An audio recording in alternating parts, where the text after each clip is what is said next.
Hello everybody, thanks for joining me. Things are just starting up in the background. I will be with you guys just now.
Right, I think we're going to make this a real-time flight. Why not? I haven't done a night flight in a while.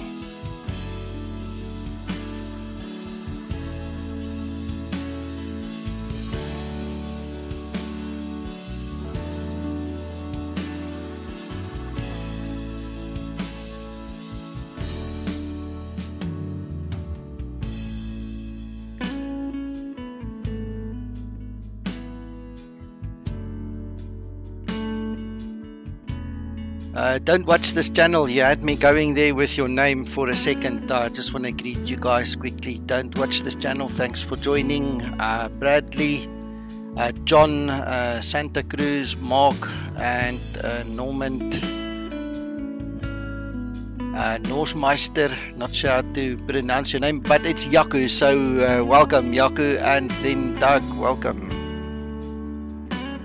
I'm glad you guys can join me. Sorry, I am running 5 minutes late. That's why it's still starting in the background here.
Bradley, my friend, that's a tough decision, but it's a personal one. I personally look at two ways of buying aircraft. I look at the immersion factor, and I look at the flyability slash systems. Now, if you look at flight factor, you've got brilliant systems. The only immersion it's got a little tablet. For the rest, it's a shell. Fancy looking shell, but it's just a shell. Same goes for Tollus. Very good system, but it's a shell. If you look at jar design, you look at absolute immersion, but the FMC and the system need kind of a little bit of work. It's very enjoyable, but for the price, I think that's the one to steal. If you want something else, go for Tollis, and if you've got the budget, then decide to go for Flight Factor.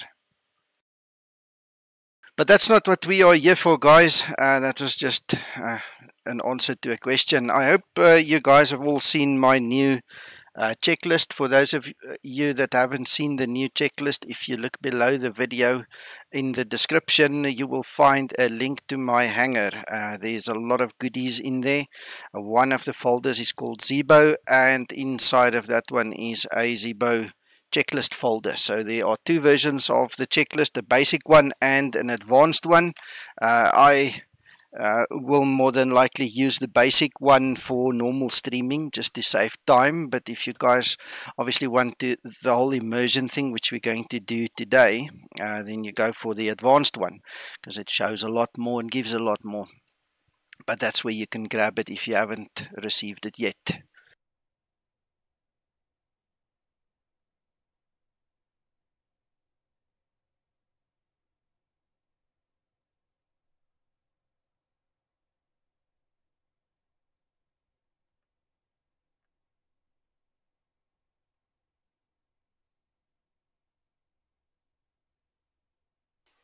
So I'm not sure how many of you guys got the memo about starting the Charlie 172 before starting the Zibo. The guys who stream either know or don't show you this, but keep it in mind. If you have a nice loaded system, in other words, lots of plugins, lots of scenery, it is advisable to start your Zibo with your Charlie 172 first. Make sure X-Plane is settled, then load the Zibo. There's a whole bunch of technical reasons for it, but trust me, it works very well. Hello, Angel. Welcome to the stream, buddy. I hope the time for the stream is suitable for most people. I know it's very, very early Seattle side where some of my other friends are residing, so they're going to miss it, and I'll have to pick up on the video later. But in terms of the Eastern Hemisphere, so to speak, from Greenwich East, this is a good time for me, late Sunday afternoon, so I hope it's suitable for most people.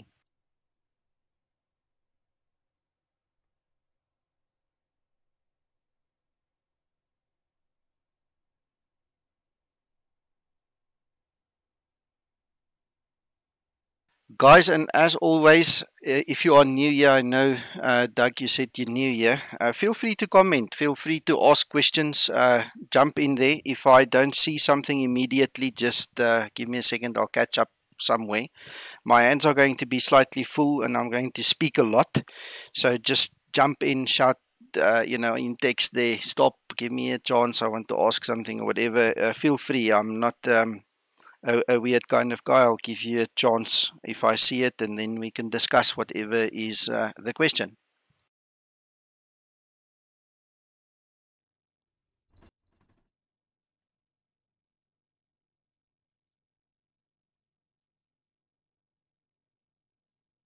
All right, so here we go. This is Zibo. I just want to take a couple of seconds, let it settle as well. And this, guys, what you are seeing on the screen right now, this is X Checklist. It's a little plugin you can download from the org. I do have inside of my vault in my hangar folder structure a little clist.txt file that drives the plugin. This is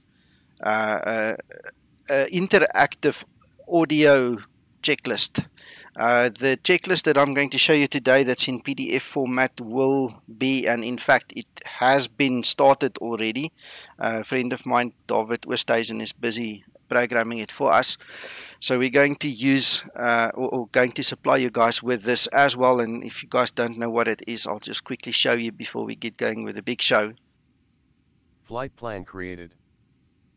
Basically, it's an interactive checklist. So we're going to unify it with the one I'm going to show you today. And all you need to do is obviously follow it and put the tick in the box when you're done. So we've got a flight Completed. plan. Company route downloaded. Completed. Charts available. Yes. Pre-file on online network, if able. Yes. Chocks. As required. Right, and I'm just going to stop it there. I think you guys get the idea. When it's done, we'll release that as well. And then I know, especially for new guys and guys learning to fly the aircraft, in early stages, that has been quite valuable for the guys. For today, though, we are going to look at this one. This is the new checklist.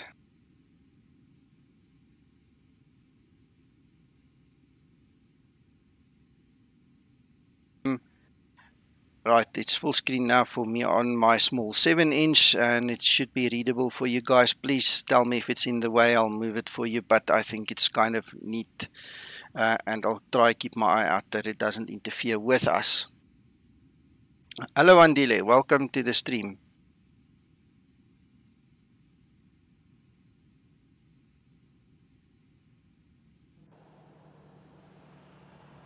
Right, so to start off with, we are at Phoenix in Arizona. We're going to fly to Sandiego. It is real time, so it's just after 6 a.m. there, about 6, and we're probably going to land in the darkness as well. So it's going to be a first night flight in a while for me. And let's start from the outside. Let's do this properly. Nobody just teleports into an aircraft. So what I have done is I've created some shortcuts.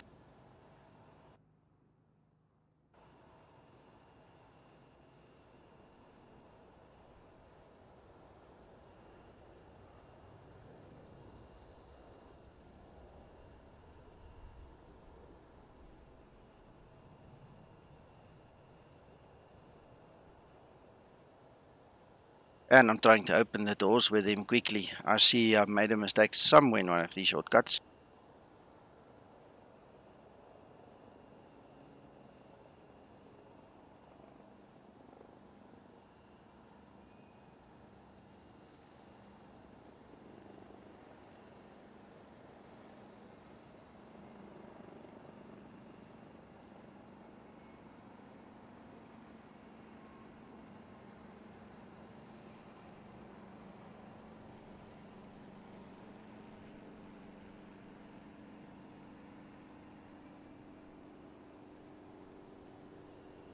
Alright, that one we can open from the inside. Alright, what I'm also going to do is I'm just going to put the mic on voice activation. So if there's a screaming and shouting and a dog barking, it's live. Guys, I'll try and intercept it quick enough so not to spoil the video.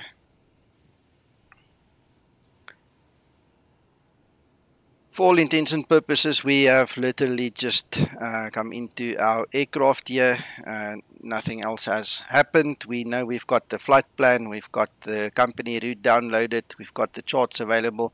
We're not going to fly online because this is a demonstration flight. I don't want any weird and oddities now from ATC, so we're just going to take it easy.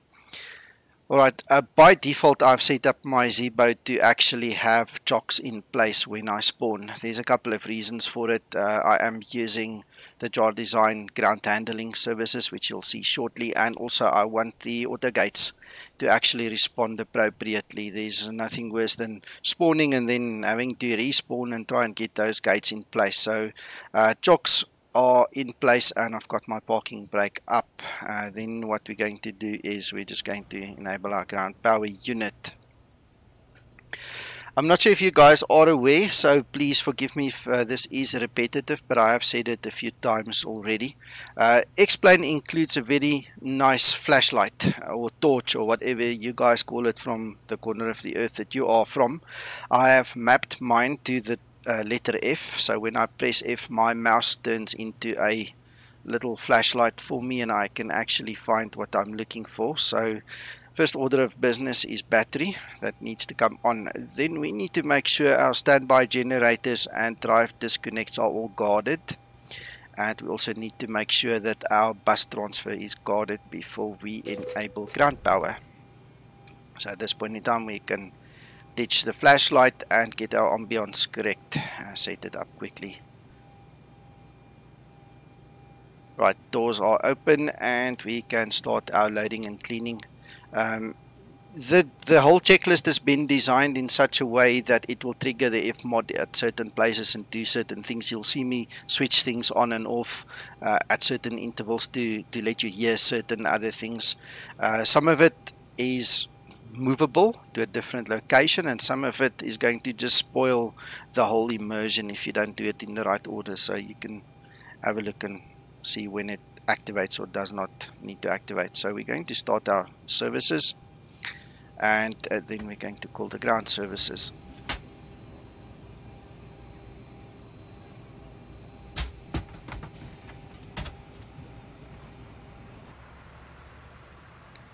This ground services set is also in my hangar, so you can find it there.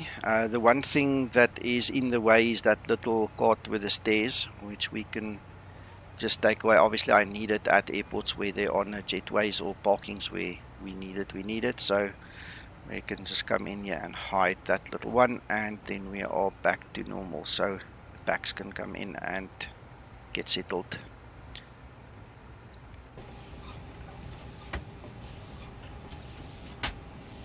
Right, the next order of business is going to be to set the fuels and weights and things. So what I have is I use KPHX.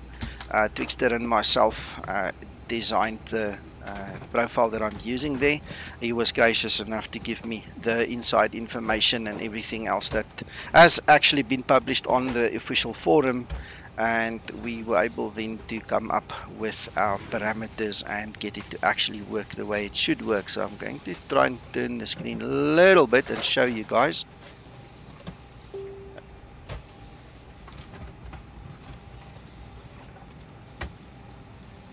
So that's what I've got. That is my operational flight plan from KPHX. Let's see if we can zoom in without interfering too much. Something like that. Alright, so we've got a payload of 18.3. Oops, and I clicked on it, so we don't want that. That's fine, 18.3, and we have fuel of 5.9 tons. I'm using a metric system, I'm not on pounds, so just as a matter of interest, we are now looking at 65.6. Alright, so we are in balance. We can see our takeoff and zero fuel weights, the CGs and everything is in place. Our shift CG is 0, which is perfect, which gives me a good feeling in my heart that we won't run out of trim by the time we need to land. And then we can move on to our next order of business.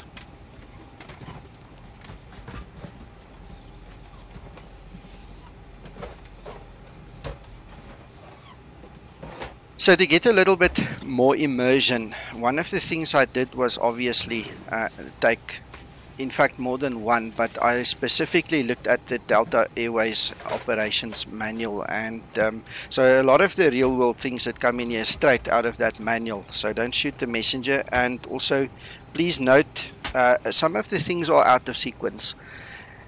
There's a couple of reasons. If you read page 1 of the checklist, I made mention there that we've taken a 2-crew job and we've made it a single crew job, and we've had to, you know, make specific provision for Fmod and all these other things. So it's not cast in stone. This is not the be all and end all of checklist, but it does give a nice flow, and we can start obviously now with our little lock over there.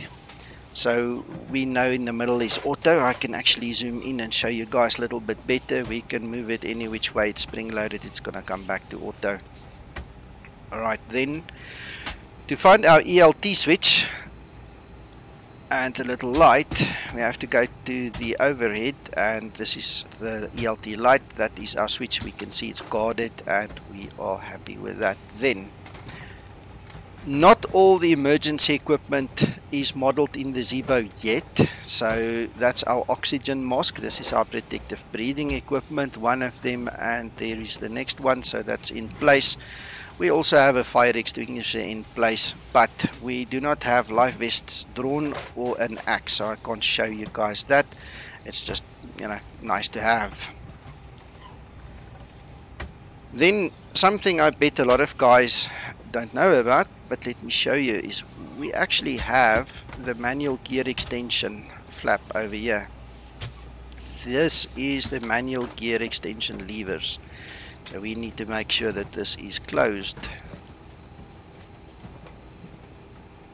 Alright, the next order of business is going to be the circuit breakers. Let's have a look. So the easiest way to check them is just visually quickly. You'll see if there's one that's popped. I'm actually not sure that it is modeled that it can pop, but in the real aircraft you slide your hand over it, you'll know when you get stuck. And I mean, it's easy enough to see from the side which one has popped. It's just going to stand out of place immediately. It's not rocket science, anybody can see if it's broken, so we're happy nothing's out of place. Alright, the next thing that we need to do is obviously give some indication that there is life on board, so we're going to put our position lights to steady. Our logo lights we're going to switch on because we are in a night flight, so we can see that it is on. Then we need to look at the rest of our internal lights.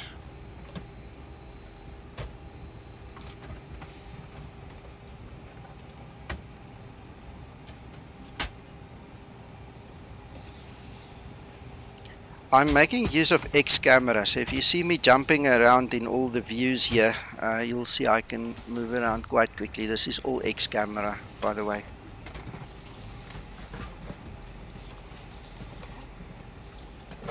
Fuel cut-off levers, we are cut off. Our thrust levers are at idle and the reversers are down.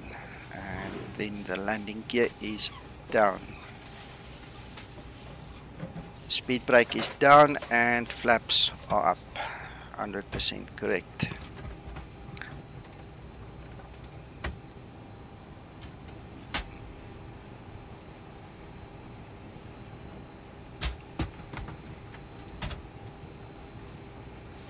This is our IRS panel over here. No one of you have ever flown this aircraft without having to set this unless you start with engines running. But the moment you go cold and dark, this is necessary, so you should know it. We basically just go to nav. We see that our left GPS is the current active system. And then we can change our big knob at the top here and put it on heading STS. And that will tell us we've got 7 minutes remaining. To the right of it, we have our flight deck recorder. It's currently off, nothing needs to be recorded right now. This will come on automatically, so you don't need to switch this on yourself later on. Alright, then we have our overspeed tests. Alright, now if we can't hear the next one very nicely, it's very soft. I'll just stop the extra sounds quickly, hold on.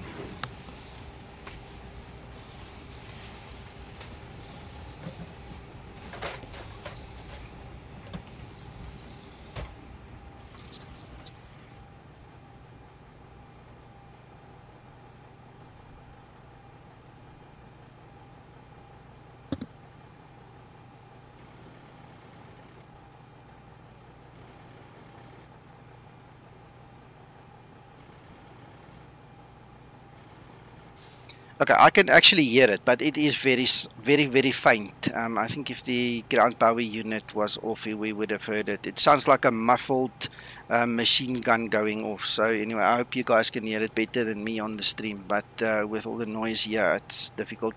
But I can hear it. So we know all 4 of those warnings will work. Then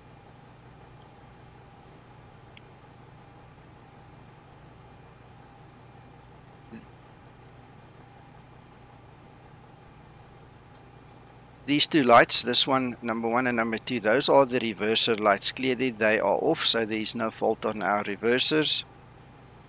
I'm going to just use that flashlight quickly. You can see it says there reverser 1, reverser 2, so they all in the right place. Then our engine control light, that one and that one, they both off. EEC is on, the alternate lights, they are both off. If we move down slightly, you'll see we've got the crew oxygen. It's currently at just over 1.8 in PSI. So anything under 1,000 is going to be a problem. The aircraft is not serviceable, so you need to make sure this is up. I'm obviously Zibo doesn't support failures yet, so I'm confident this won't change for the foreseeable future. But once it changes the code, this will become relevant. Then our passenger oxygen has not been deployed. The light is obviously off. These are the little things that drop from the overheads that you put over your mouth to get your oxygen, and obviously this is where you can operate them from. It's on normal, so it will automatically deploy when necessary.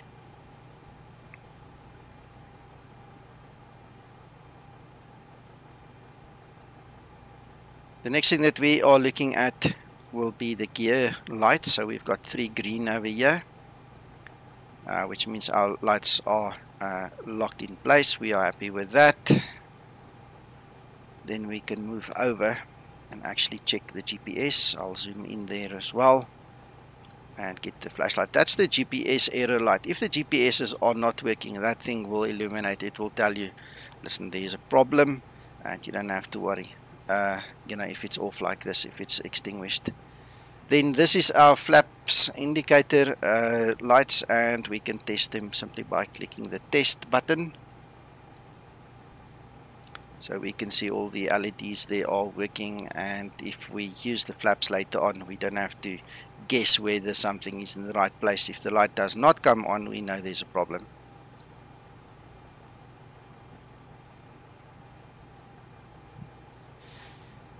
Right, in the Zibo currently we can't do much about the GPWS except silence it when we need to. We can't set anything up, we can't do anything with wind shear, it's not been modeled yet, but we can then move on and we can actually do a TCAS test. So we move to the left, click and hold. Adjust vertical speed. Adjust. Climb, climb now. Climb, climb now. Climb, crossing, climb. Climb, crossing, climb. Climb, climb. Clear of conflict. Descend. Descend. Descend. Crossing. Descend. Descend. Crossing. Descend. Descend. Descend now. Descend. Descend now.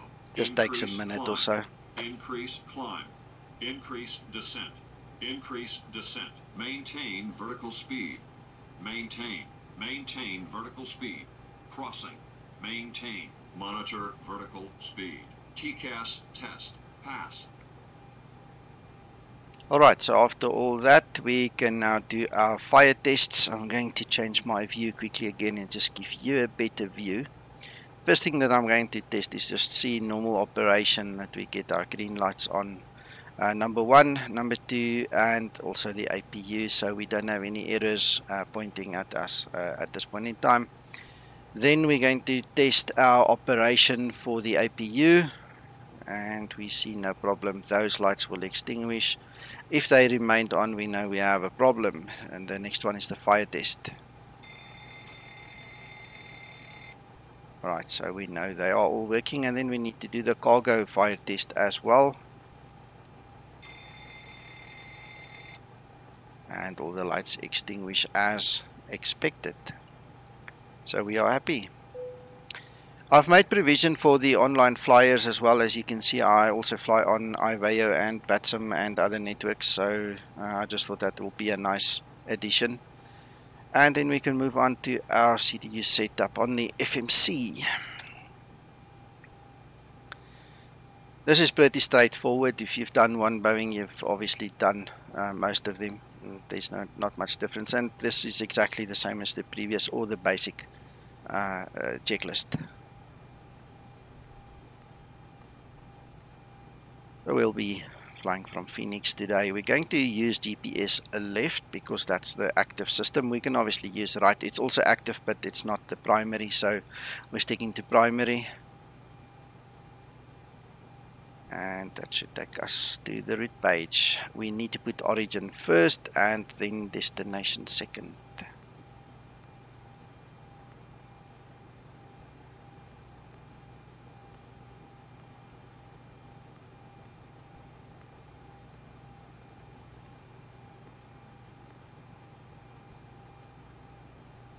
We're going to take runway 08 today. we're just going to use our own little number.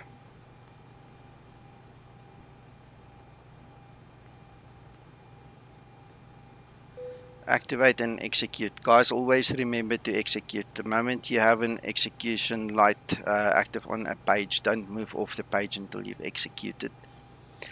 If I'm going too fast or too slow, guys, please tell me. I'm obviously going on my own pace because you guys are quiet and obviously concentrating and listening in on this whole conversation. So just tell me where we're at if I go too fast or too slow.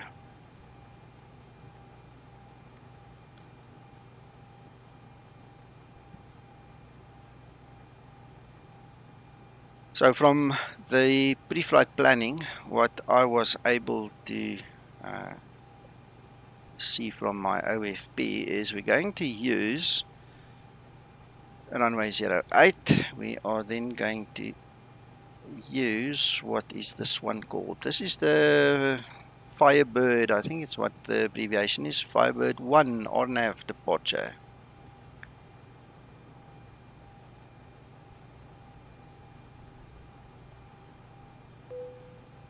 And we're going to use the Mohawk transition. On the other side,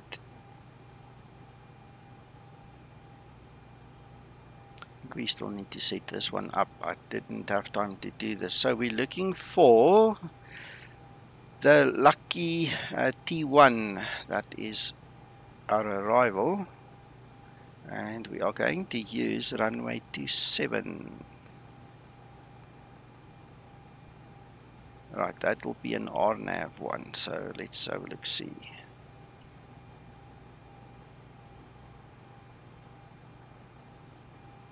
That's the one we're going to take. Y 27Y. We're going to come in on a lucky 1T, and we're going to use what's it, hogs. Yep, we're going to use hogs, and we're not going to use the Lindy one. We're going to go straight in for the VYDDA, Victor Yankee Delta Delta Alpha. And there's one way to see if we are correct or not. Let's have a look.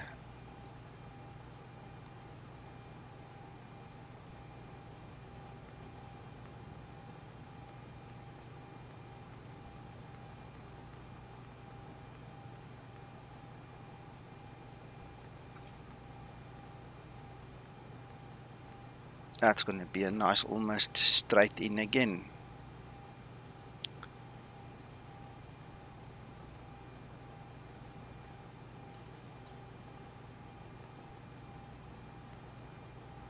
Perfect.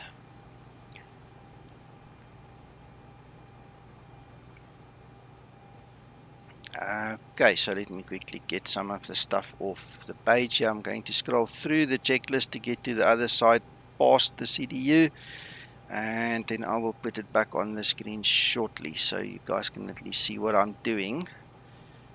And give me 1 second, I just want to close the blind. The sun's getting me in the eyes now.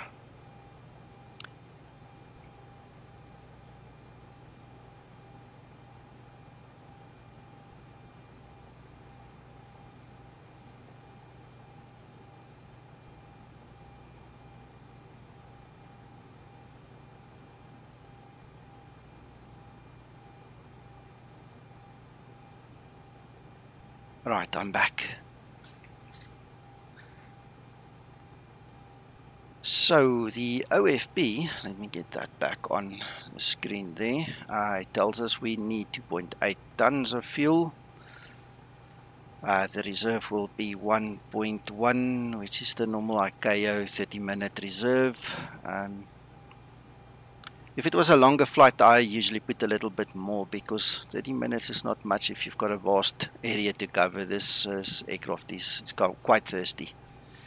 Right, we're going to do cost index of 20. We're going to do flight level 260. And we're just going to use the average winds given to us over there and not be too fancy and go search through Active Sky and all the other add-ons.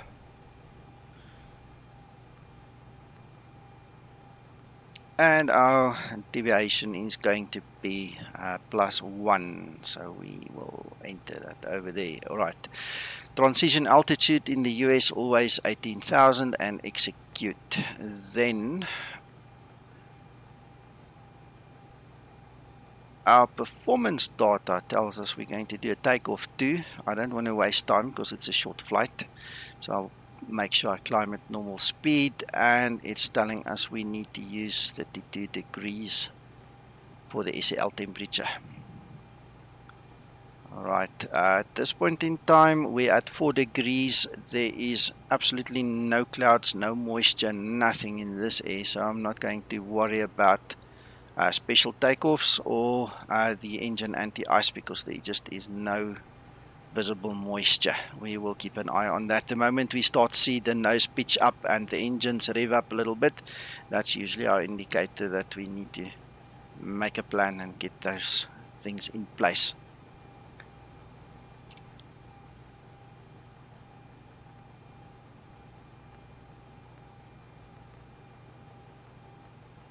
Right, there's our V-speeds as well.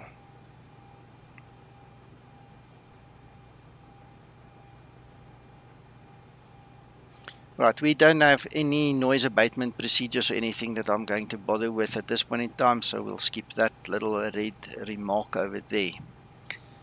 Next step will be to configure better pushback.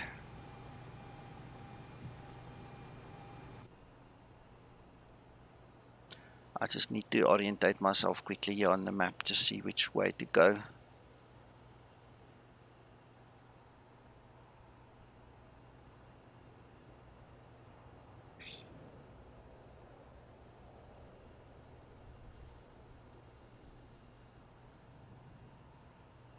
So from what I perceive off the map, this is the way to go, and we'll just do it from there. Call me through the menu when you are ready. Norman, that's a very good idea. I'll make a note to do that. Yes, very important. Hello, David.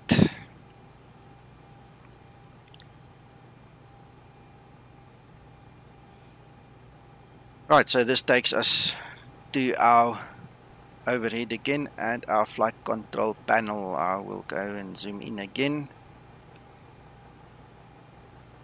So what we need to do is we need to make sure flight control switches both are guarded. The low pressure lights are illuminated. The spoiler switch is guarded, closed. We can then switch on our yaw damper. Look at our alternate flaps, guard down, and the switch is in the off position, and there are no other warning lights for us. On the navigation panel, we need to have VHF at normal, IRS at normal, FMC is normal, the source is auto, and control panel will be normal. Alright, then at our fuel panel, we need to make sure the engine valve closed. Both of those lights need to be illuminated, so let me zoom in. Those are the top ones. The spar valve close, those need to be illuminated, and the filter bypass, let's get some light on it, it's that one and that one, they both need to be extinguished. We can test the valve here for the crossfeed and test the light, make sure that that all works. Then if we look at our fuel pumps, all of the pumps need to be off at this point in time. Low pressure off at the top, but low pressure needs to be eliminated on these 4 switches. We are also not putting enough fuel to warrant the use of the center tanks today, so they are going to remain off for the whole flight, just as a matter of interest.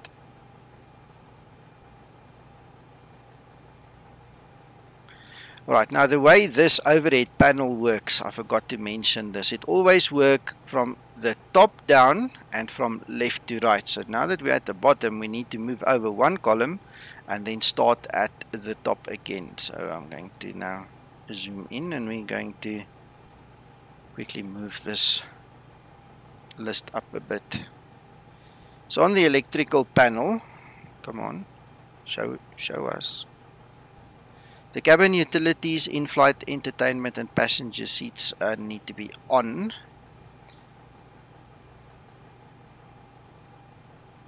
Alright, the standby power switch is closed. We've already checked that, but this is our second pass over that.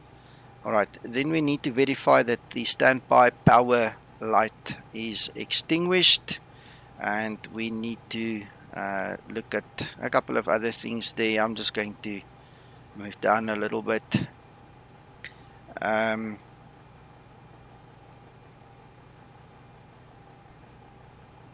Let's get onto the generator drive. Disconnects, they are there, right, they are closed. Bus transfer switch, that's closed. The bus transfer bus light is off, the source light is off on both sides.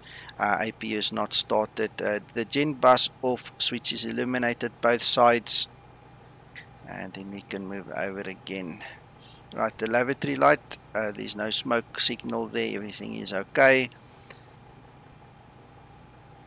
Equipment cooling, the supply and exhaust both are in the normal position, and then we can arm the emergency lights. We're not going to do the chimes and the seat belts yet, and that's also mainly got to do with the F mod and the way it's set up.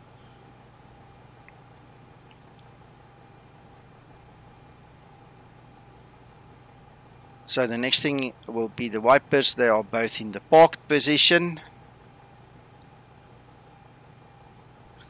Right, the engine start switch, we don't have an external standby power to help with the ignition, so we're just going to put it into both, and then we can move up again and over. At this point in time we can test all the light switches. We don't see any problem there, and then we can switch them on.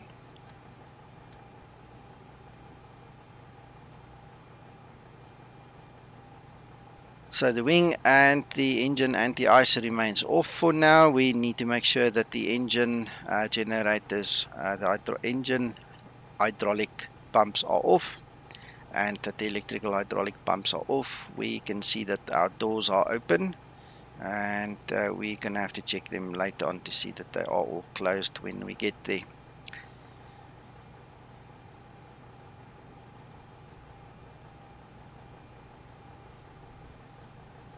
Right, so that takes us to our APU start.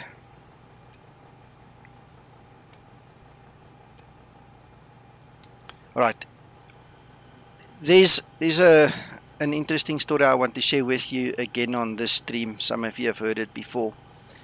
The best pump to use according to the Boeing schematics that I actually have seen, because I did some investigation, is the aft one. It's the closest one, but apparently it's a bit of a bugger to get out and to service and to work on. So what the guys do is they ask the pilots to rather use the front one. It's easy to reach, it's easy to change, and they can work easily on it. So serviceability is an issue.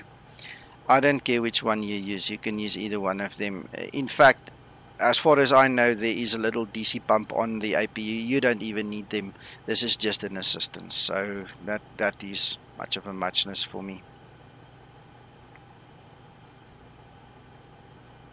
Alright, then we need to get the generators for the APU going there, and we can disconnect our ground power. So I was just checking the lights.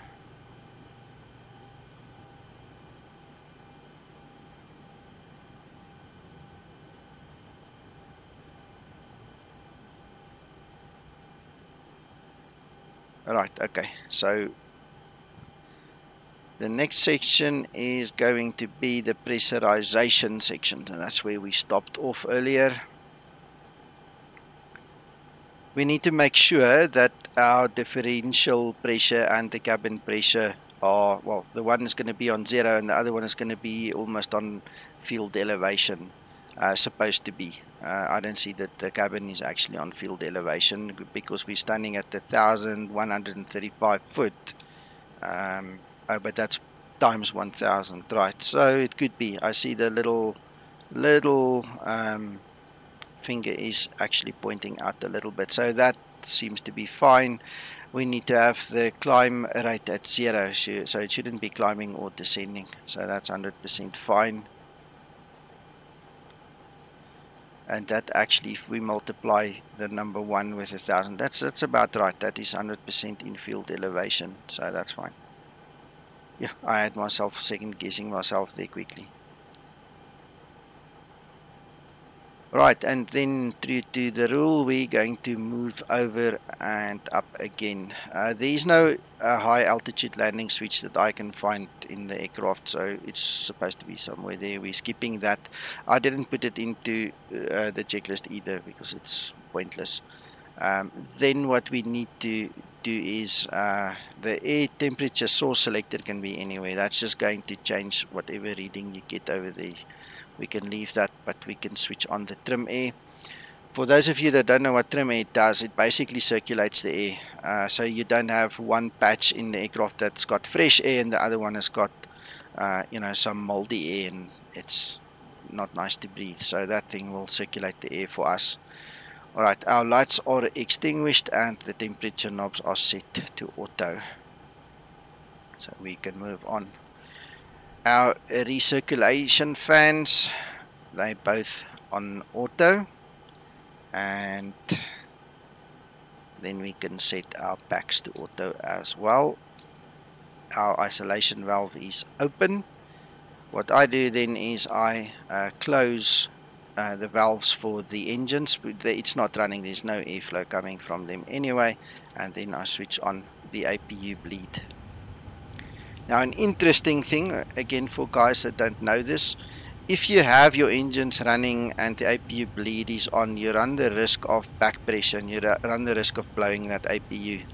So it gives you a warning, and that light is off right now, so I'm going to just show you what happens. It will immediately tell you that you get a dual bleed situation. Boeing says it's fine as long as it's on idle thrust. The moment you go beyond idle thrust, you're going to push air back into the system, and that's not what we want, so we just keep them off. This is also, again, one of those simplified things from the actual checklist, just to make it easier for everybody to understand. There's no reason to go into very much detail. I was looking at all these charts that showed you how to do your single engine taxi and delayed starts and all these things, and I thought maybe that's just one notch too much for the simmers right now. Let's just not go there. So this is then taking care of our pressurization.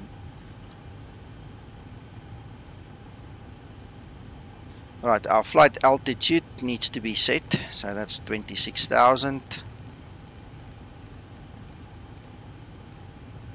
And our field elevation is going to be very low on the other side. It's obviously next to the sea, but let's just check what it is.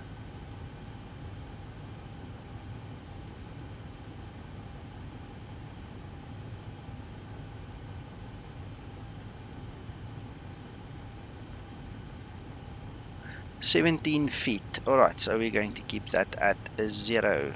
We also then need to make sure that the selector is set to auto. We don't want a pressurization issue when we fly. And to help the guys in the dark, we're just going to switch on the wheel well light. Now, I'm actually curious to see if that works. Let's have a look see.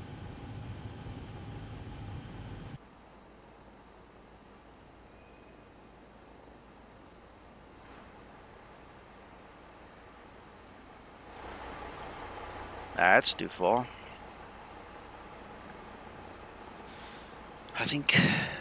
I'm not sure. I don't think that's actually showing. Maybe it's too bright in the day already. I don't know. I'll have to check it when it's nice and dark again.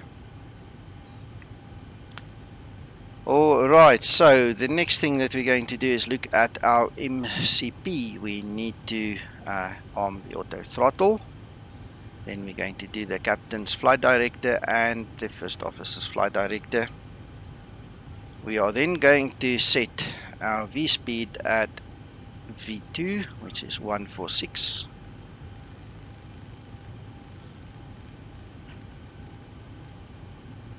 Alright.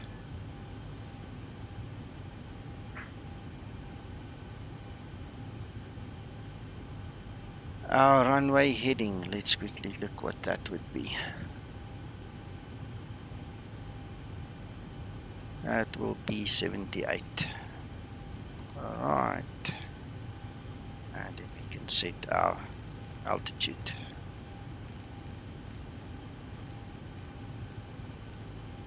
Alright. Then I want to mention to you a quick rule of thumb. I know especially in the US it doesn't always work because you sometimes need vectors in a departure, and there's an issue where some of the SIDs actually start off airport and you have to physically fly there before you get on the SID, and in which case you're going to use the heading mode. But the rule of thumb basically says if you hit those two buttons, your LNAV and VNAV, and you arm them and those two lights come on, you're ready for flight. If one, well, specifically, let me rephrase that, specifically if LNAV does not come on, and obviously it works for that one, but this is the one that usually fails. 9 out of 10 times the guys forgot to switch on the flight director on the FO side. Alright, and the other reason it usually fails is you forgot to execute one of your pages on the FMC, as easy as that, and then you can just go back, check it. Alright, if those two conditions are met and you're sure it should work and it still doesn't work, then obviously you didn't read your charts and you need to be on a heading mode. So that's just a tip from me, guys. Little rule of thumb there. Right, so our stabilizer is 482. Just want to get my trim wheel going. I don't use 482 exactly. I always give slightly more, just because the aircraft's heavy. This aircraft is actually fully loaded right now in terms of passengers, so I'm just going to give it a little bit extra. It just helps on the back pressure on the yoke. I hate the nose to dive after takeoff, you know, so that's one of my tricks again.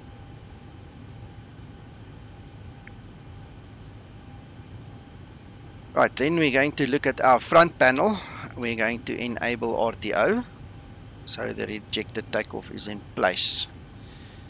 Then what we're going to do is quickly listen to our weather. Kilo Papa Hotel X-Ray Airport Information Juliet 1251 Zulu Weather Wind 070 at 3 Visibility 10 Sky Condition Temperature 4 Dew Point 1 Altimeter 2997 Advise on initial contact. You have information Juliet. Right, that comes standard built in with Active Sky for Explain, or Active Sky as such. All the platforms support the voice meter there. Everybody talks about voice ATC, and then a real world captain told me the other day, you know what, it's actually not ATC because there's no runway information in there. And I go, oh, okay, alright. I didn't think that far. Good, so let's continue. Now we need to set up our standard altimeter, our standby altimeter, sorry. So we were told it's 2997, and while we are doing this, we might as well set the main one as well. So on the checklist, it's actually a little bit way down, but I'm just doing it quickly because I'm thinking about it. We'll revisit this thing, and then I'll actually tell you what I wanted to say now.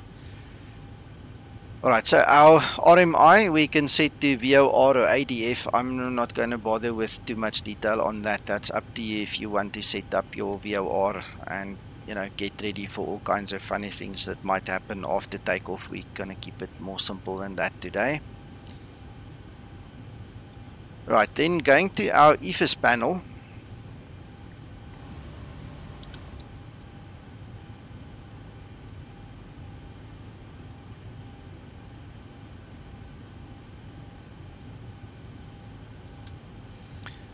This panel over here, this is the EFIS panel. So what needs to happen is we need to now set up our minimum reference selector. So you've got two options. You can run it on the barometer, or you can run it on the radio. I personally prefer the radio, so I'm going to set it up to use the radio.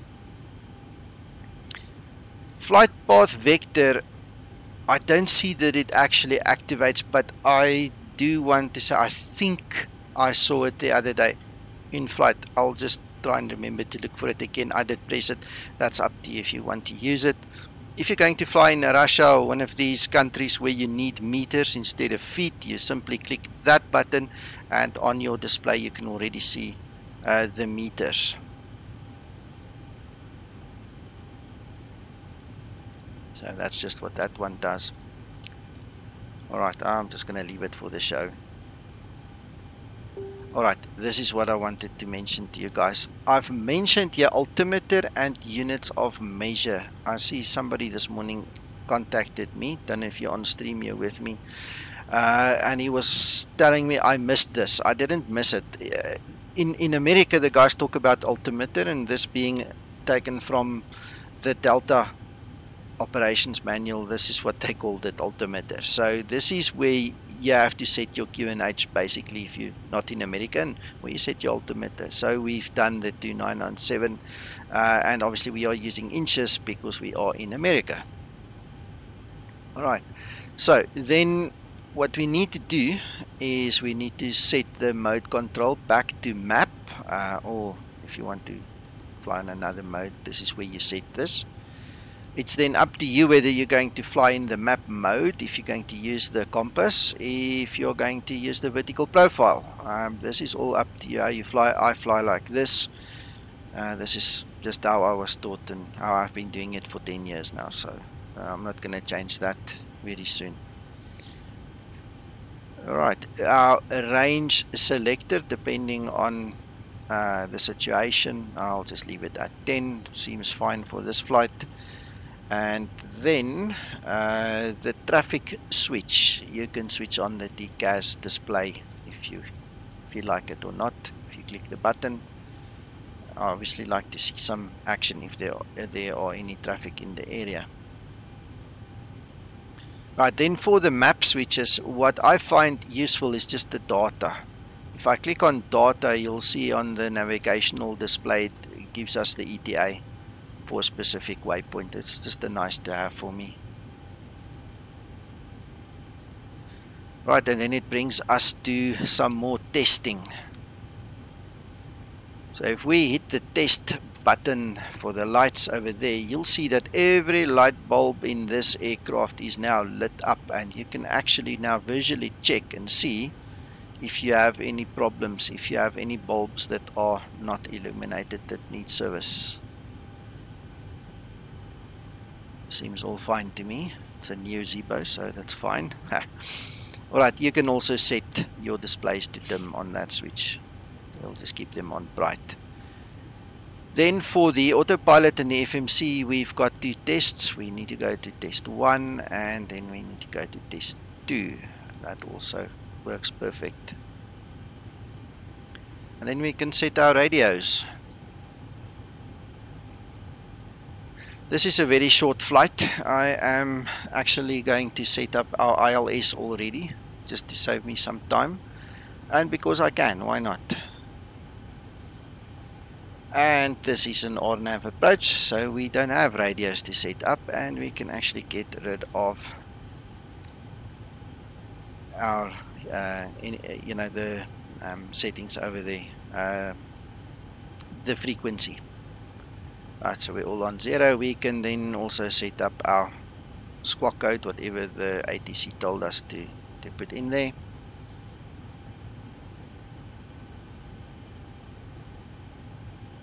Alright, and we need to make sure we are on standby. That's good. That is perfect. Alright, so while we are here, we're going to just move slightly back, and we're going to check the aileron and the rudder trims over there. And that all seems fine. Then we can go do our oxygen tests.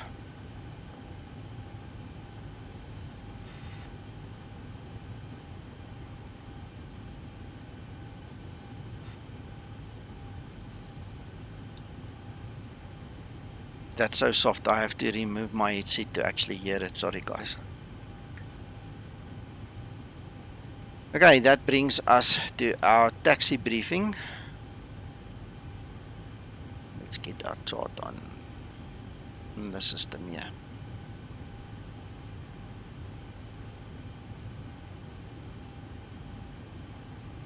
Right, so on screen you can see where we are at. We're basically going to use Bravo and go through. I'll presume Bravo 3 should be good enough, and we're going to hold short over there, and that takes care of our taxi briefing.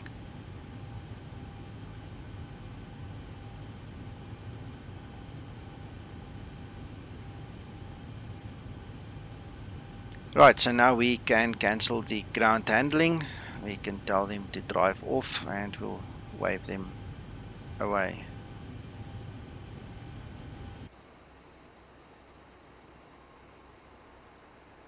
Seems we're not going to have that much of a night flight after all. Sun's coming up nicely.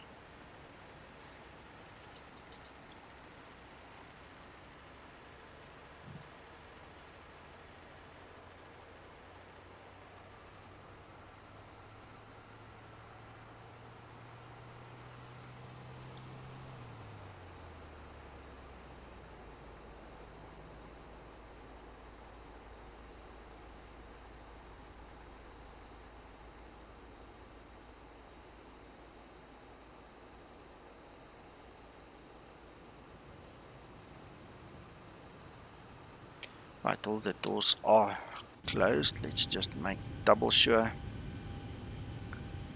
Right, they're all closed. Right, so now we can start our flight leg. Chimes go on and passenger signs go on. Captain has found the fasten seatbelt sign. We do ask that all passengers take your seat at this time and please fasten your seatbelt. Just as a reminder, we cannot leave the gate until carrying items are properly put away. All overhead bins are closed and all passengers are seated.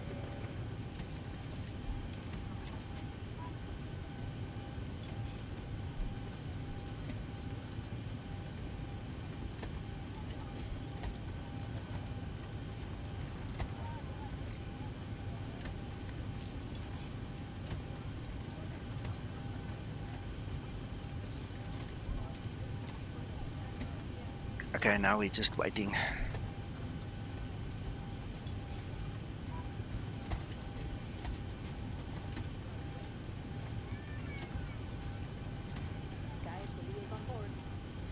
Thank you. And say hello, JD. Ladies and gentlemen, from the flight deck, welcome aboard our flight today. We're wrapping up the final paperwork here to get you on your way momentarily. I want to thank you so much for your company and business. We invite you to sit back, relax, and enjoy the ride. Again, welcome aboard. Alright, so you guys should pick up now that these things are literally set up in such a way that it will trigger the F mod to do certain things at a certain time, and then you wait your queue and then you run the next item. It's actually very neat. I mean, AudioBird did a stunning job here. AudioBird, if you are ever on one of my streams, just contact me on Discord, please. Something I want to ask you.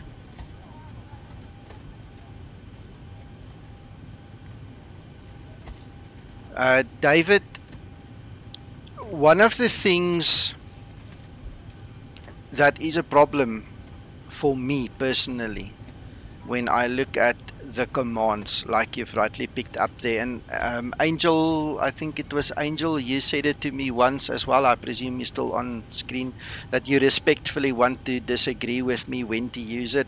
That's one of the things I want to speak to AudioBird about, because yes, you can. I suppose you can start it earlier. I'm not saying you can't, but for me, in my flow, it just makes sense to use it the way that I'm using it, you know. So again, it's not cast in stone, but I'd love to have a discussion with AudioBird about that one day. Then David, I'll get back to you and tell you more. And Angel, you too.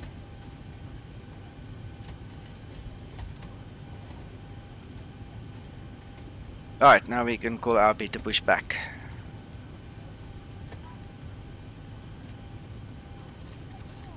Grounded cockpit. Tow is driving up.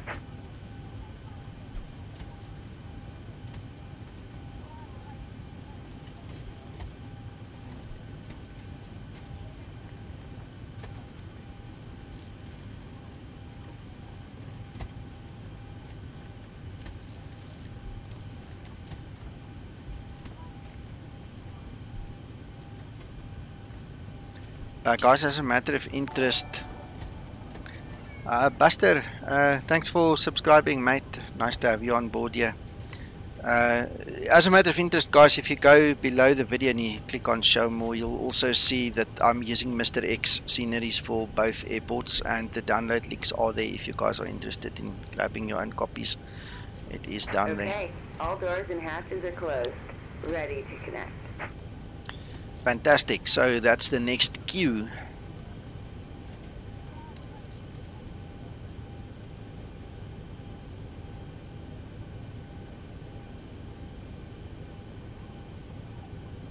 Flight attendants prepare for departure, cross check and all call, thank you. Right, then we switch on all our fuel pumps that are required, and as you can see here, thank you, the young lady, I will let you know. Alright, so we don't have any fuel in center tanks, they will remain off. Right, So connected and bypass pin inserted. Release parking brake. we shall do that just now. I just want to show you guys. The flight attendant came in, she spoke to us, and she closed the door automatically, so that's one of the other queues that we were waiting for. Then we're going to skip. Cool, David, that's good news, good news. We're going to skip the ATC side of things, and we're going to switch on TARA already because this is a US airport.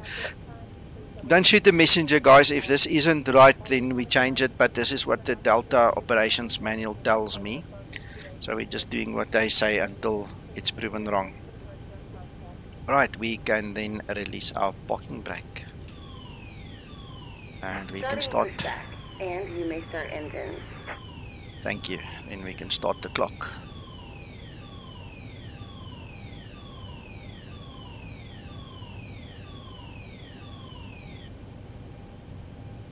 Very importantly, engines will not start with the packs on, so we're going to switch packs off. And then we're going to start the engines. We're doing number 2 first. I beg your pardon, that's number 1.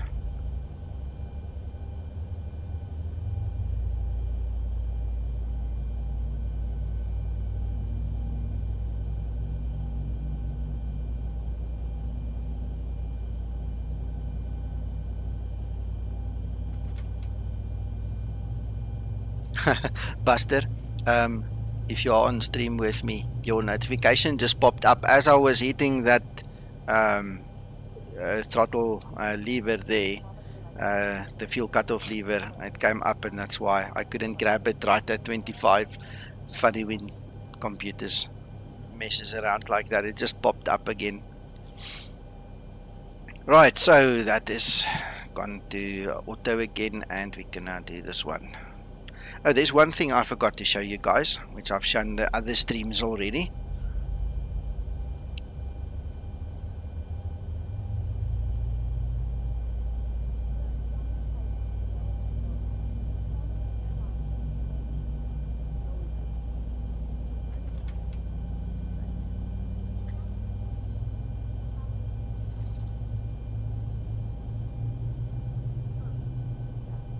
If you were wondering where the on-off switch for the wet compass is, there we go. That's where it's hidden.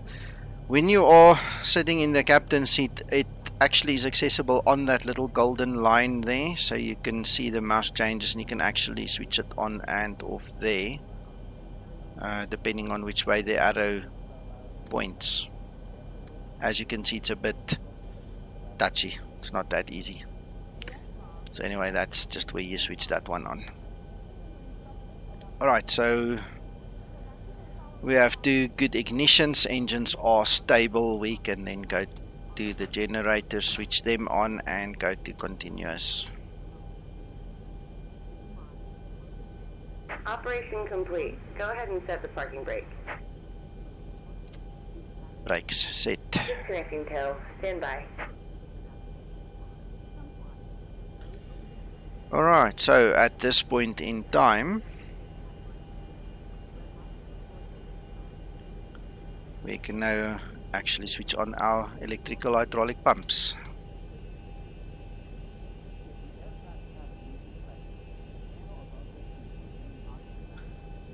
can switch on our probes, wave these guys off.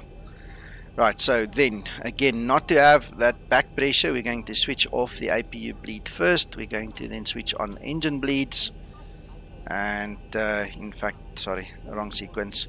We're then going to do air conditioning packs, isolation valve, and then we're going to do the engine bleeds. And bypass pin has been removed. Hand signal on the left. We'll see you next time, and have fun up there. Alright, and we are still on auto on that switch, so we are happy. Alright, so now we're just waiting for the pin, and we can actually switch APU off now.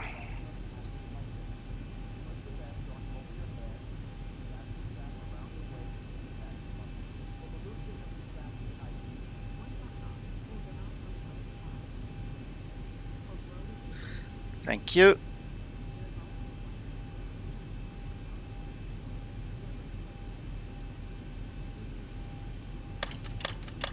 So we're doing a flaps 5 takeoff. We're going to wait for the green light and our indication over there, and then we will double check on the overhead as well.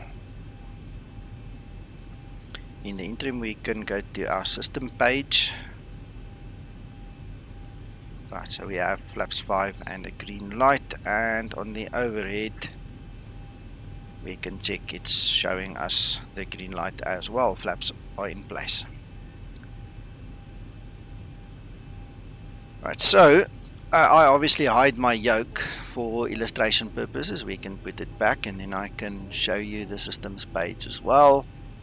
Over here we've got our hydraulics indications. We've got the brake temperatures, and then we can go full left, full right, full up, full down, and check the rudder, full left and full right.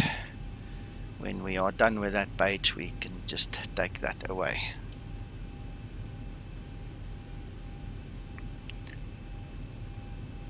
Taxi lights come on next. We can use the runway turn off lights because it's not completely sun up yet already. Right, the cockpit doors and the windows are definitely closed and locked.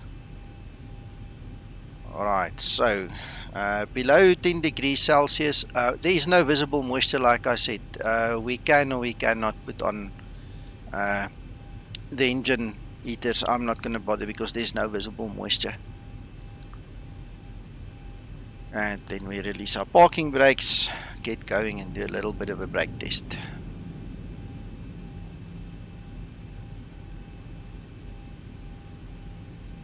Alright, the brakes work perfect.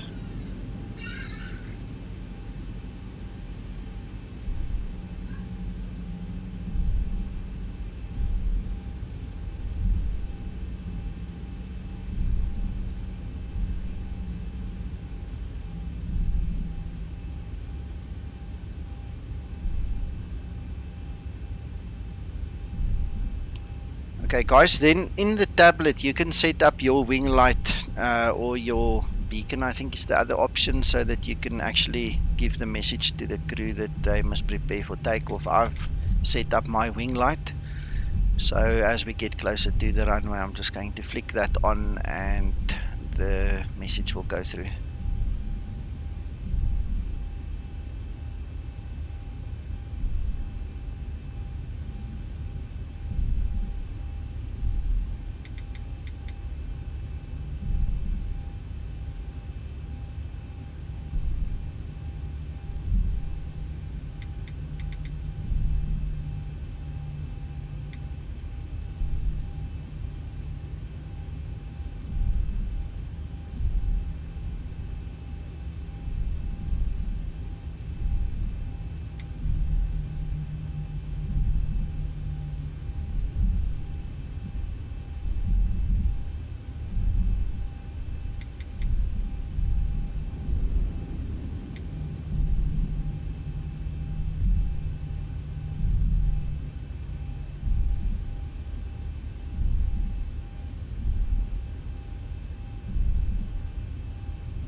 Okay, the cabin is secured. Have a good flight. Thank you. So that was just me triggering the wing lights, and then obviously all of that happened.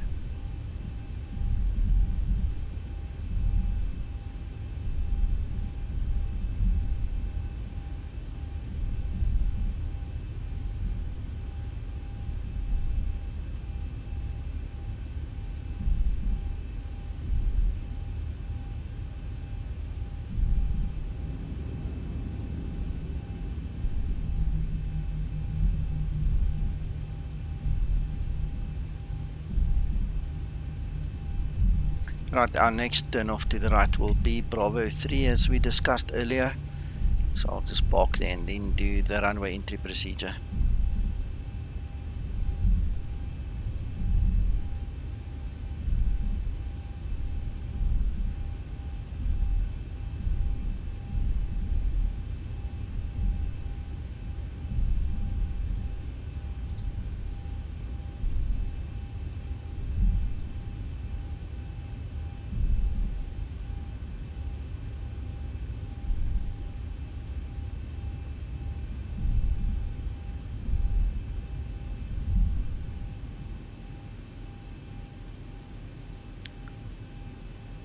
Landing lights come on, taxi lights come off.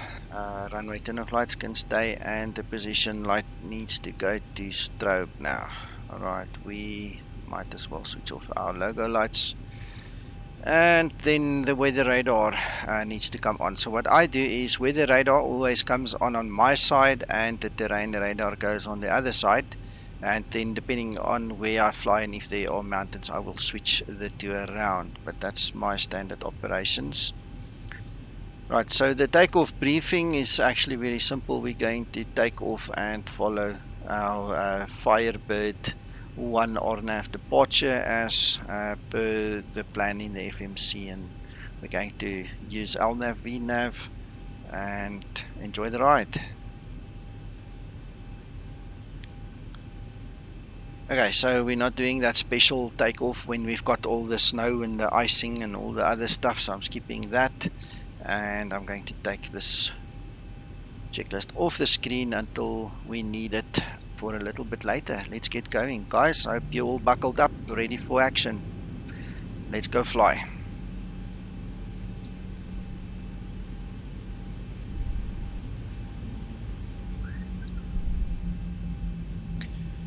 Another thing somebody asked me yesterday was, why does he have 4 landing light switches and I only have 2? It's just because I'm using LEDs and he's still on halogen. That's a setting in the tablet, guys. You must just find it and set it the way you want it. I also have my landing lights. I also have my landing lights pulsating. I'll show you guys just now. So that's also another neat setting.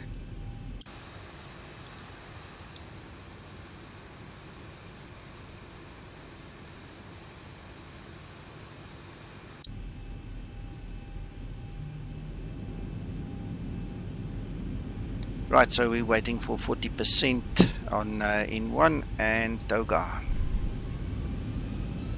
I have mapped a key on my controller, but if you don't have a key, this mic button over there, you can see it becomes a little hand. That is also the shortcut for the Toga.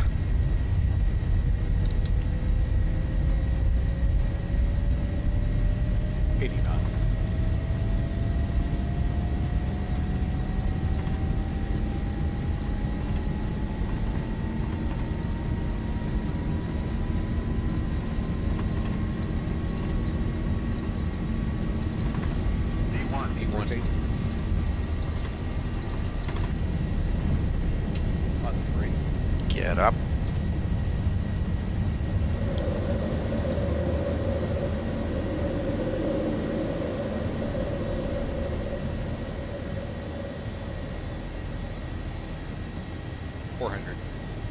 Come on, day.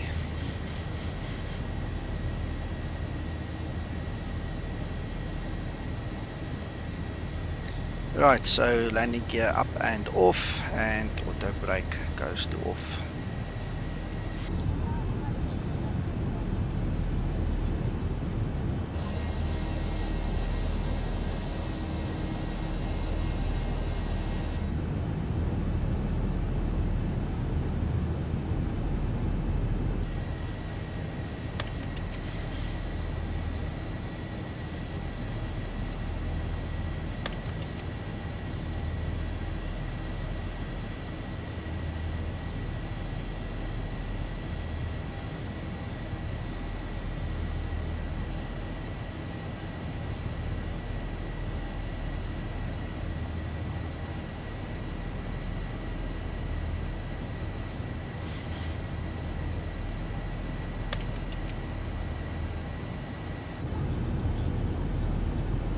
That looks very nice. Very, very nice.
This Zibo is performing absolutely amazing. Look how close it is. It's exactly on the line there. It's literally turning where it should. It is so cool.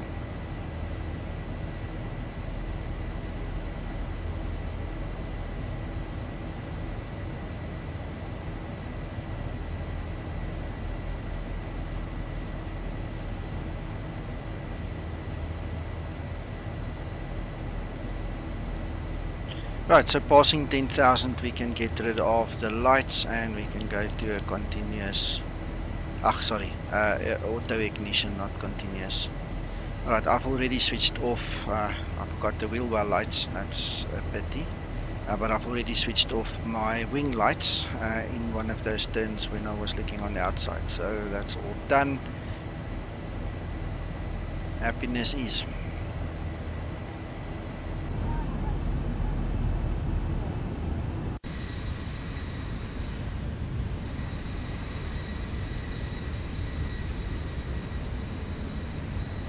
I'm making use of Auto for XP. This is stuff that I built myself, so it's actually very nice. It's the new version 1.3 with sloped runways that's enabled there, so it really, really looks awesome.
Hey Benny, welcome. Just noticed your message there. Hello, welcome.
So I've just selected maximum rate of climb, and as you can see, it's rocketing now.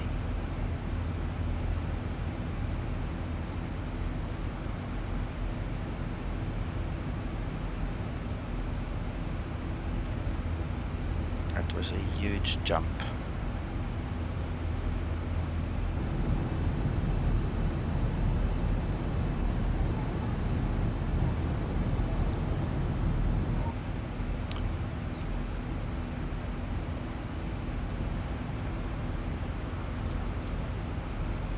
Right, so again, we can see clouds in front of us. We don't know what's inside there, and the temperature is -15, so I would rather just switch on my anti-ice on the engines and enjoy the ride.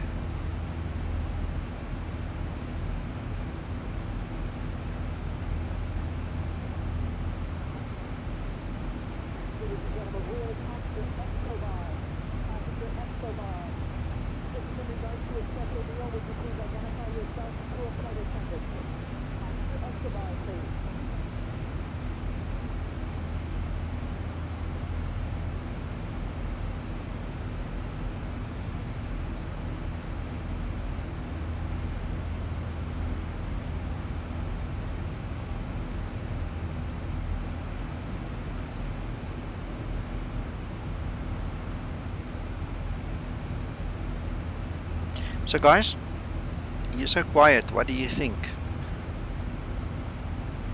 What are you thinking about? What do you think about the checklist and the flight so far? Give me some indication.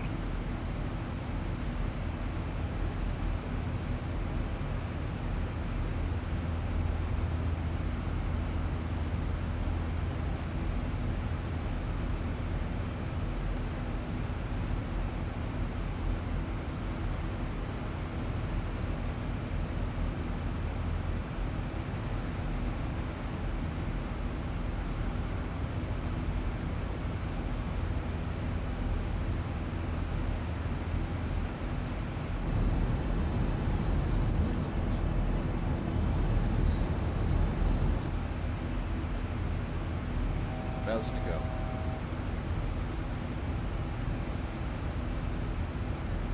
Giovanni, I gave up my wings a couple of years ago. It was a big part of my life, big part of what I wanted to do in life, and now I'm just keeping the flying on the flight simulator, teaching other guys and just living the dream over here. So I can't call myself a pilot at this point in time, unfortunately.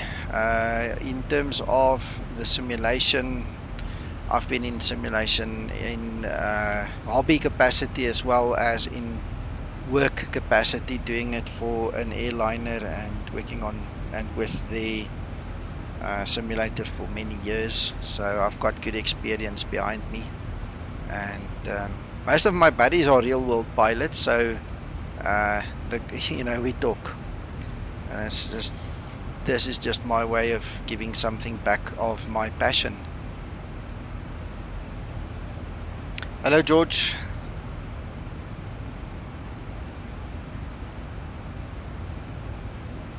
Benny, no, there's no alarm light on. I think it's just the way the sun is shining on it. There's no alarm. It would have told me if there was an alarm on. There's no indication of any alarms. It's just the way the sun shines.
Yep. Okay. I see the guys are talking a lot on the Zibo community group about some of the things I've actually mentioned to you guys here already. They don't know I've mentioned it to you. Interesting. I like the response of what I got back from you guys from the checklist. It really is awesome. I'm glad I can give something back to you guys and share my passion with you. Right, so let's see, where are we at? 146 nautical miles. I'm going to start the top of descent preparation then just before 100. It's currently 29:30, 29:31. Flight sim guy, I'm using ActiveSky for X-Plane with FS Enhancer. So all the visuals that you see, the sky color, the clouds, everything on the outside, that is FS Enhancer, but it's ActiveSky for X-Plane that places everything for me. I am used to using the NOAA weather plugin. I used it for many years before I moved over to ActiveSky. I don't have any comparative knowledge on any of the other packages, so I don't know. I can't tell you which one is the best. I just know this is mine, this is what I have. So I'm sorry I can't really answer you, but I hope it gives you some indication what I like.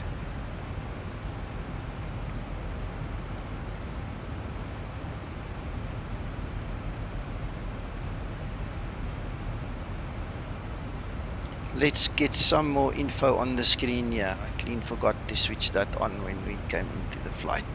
There we go. Now you guys have some more information.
Giovanni, yes, that is my dream. That is something that I'm working towards. I'm 45 years old, so I'm not going to pursue a corporate kind of a airliner pilot life, but what I have planned is I would like to buy myself something to fly myself and my family around with, and I'll go that route, you know, go some do the private pilot's license and the advanced stuff, IFR, and get back on track, you know, just to help myself. It's not going to be for work.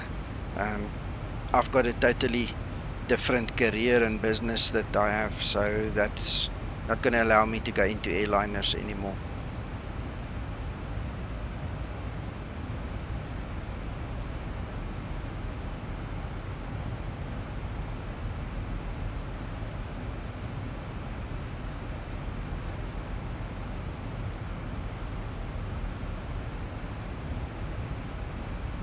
Right, so not to waste time, let's get going on the before descent checklist. So what I am going to do,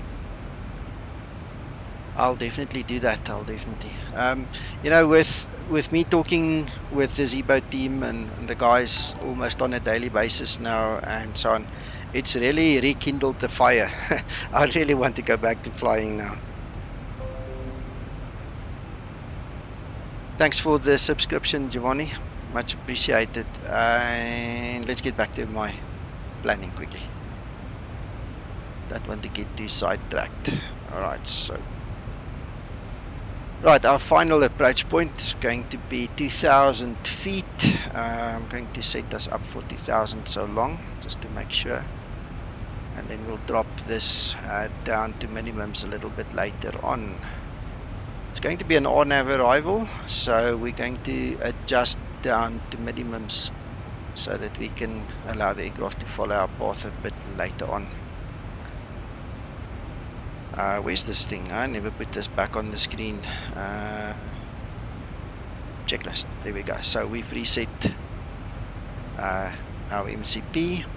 Our auto brake we're going to put on 1. That should be enough. I can actually look it up. I did my performance calculations before that time.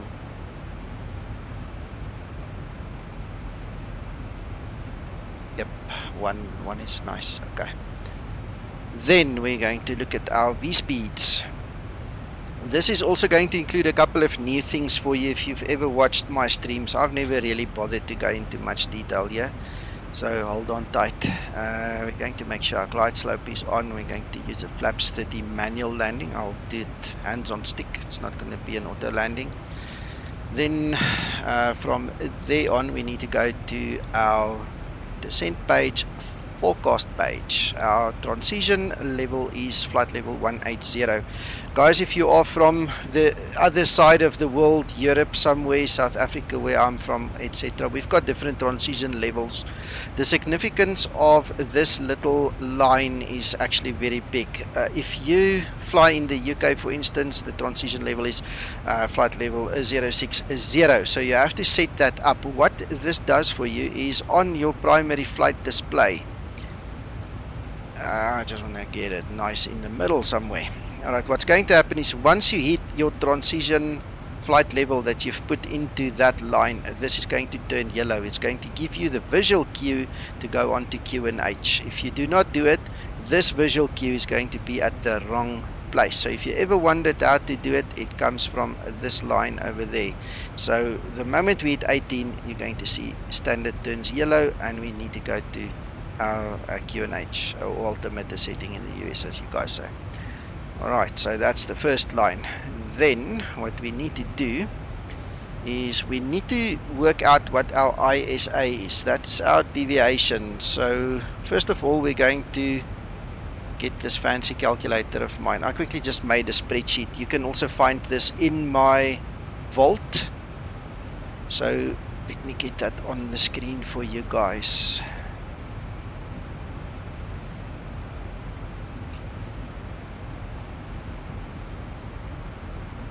Actually have it there and just pull it a bit wider.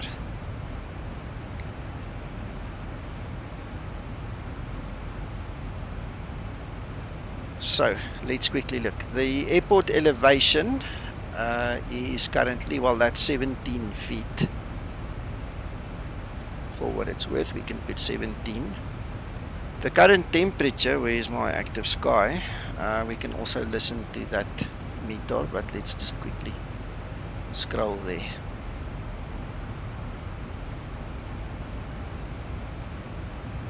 Right, the current airport temperature is 10 degrees,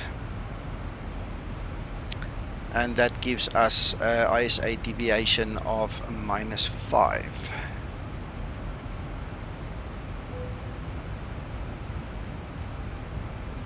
We can go back to our checklist. And the altimeter setting, again, if we just look there, is 3007. And now this is a trick with the Zibo.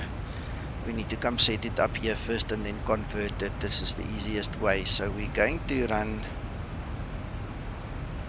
3007, then convert it to inches, which is 1018. So we use /1018.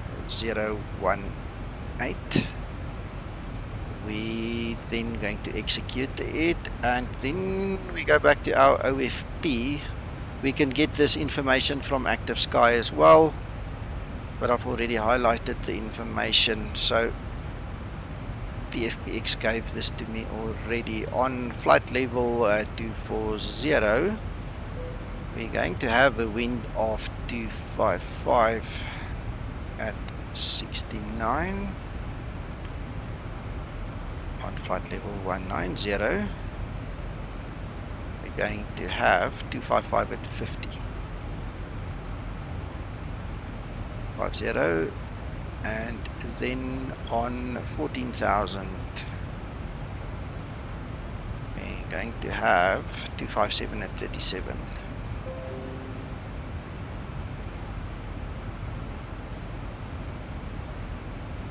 At 37 and execute. Alright, the only thing I did not fill in is the engine anti-ice on altitude and the engine anti-ice off altitude. I'm not going to go into that much depth. That is a totally different discussion. So if you guys want to be fancy, you can go this far. Otherwise, the minimum that you need to do on this page is just your transition flight level. I just thought this would be nice to show you guys how this works. One day in the future we can build in the AI on and off, and then take it from there. But for now, this is enough on this page. Right, the next thing that we need to double check is our nav 8 frequencies. We said we're going to use 0. There's no information required. It's an RNAV approach, and we're not going to worry about that. Right, so we now know that our altimeter setting needs to go back to inches. Gives us 3007, so we need to make sure that we are 3007 on the standby as well. And there's a couple of things we forgot. Let's get our tablet back. Let's quickly do our level off and also switch the seat belts, because that's going to be the next thing. Just before top of descent, we're going to have to switch the seat belt signs back on and do the after descent we're going to do the descent speech again.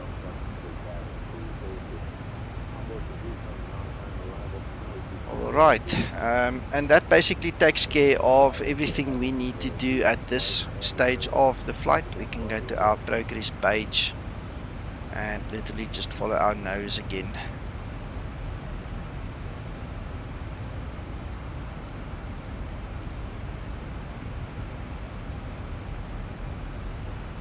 So we'll keep seat belts at the top there somewhere.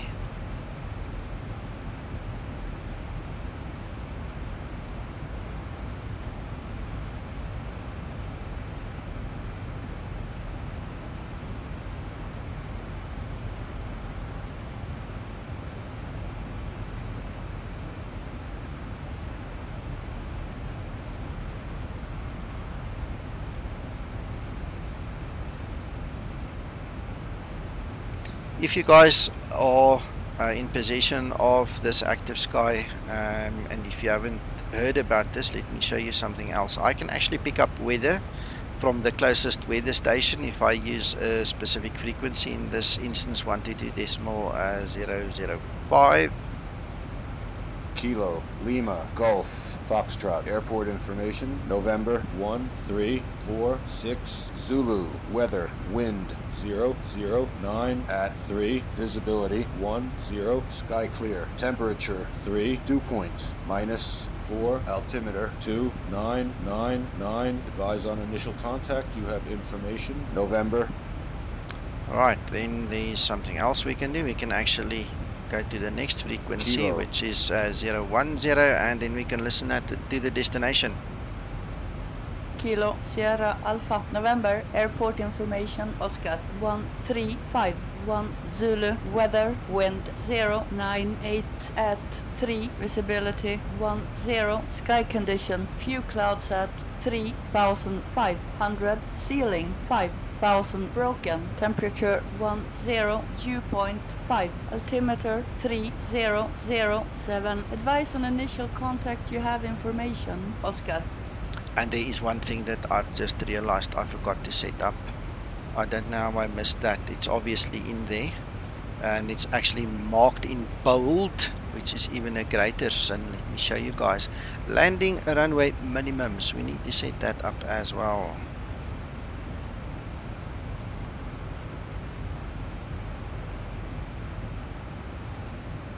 So our runway minimums is 663, so that will be 703.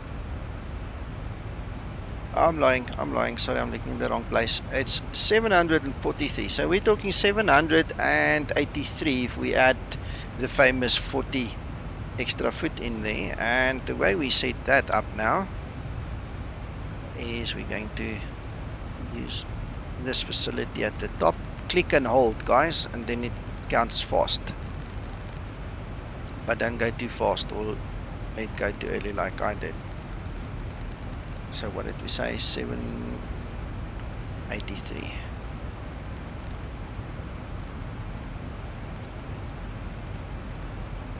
Right, so now we have our minimums as well.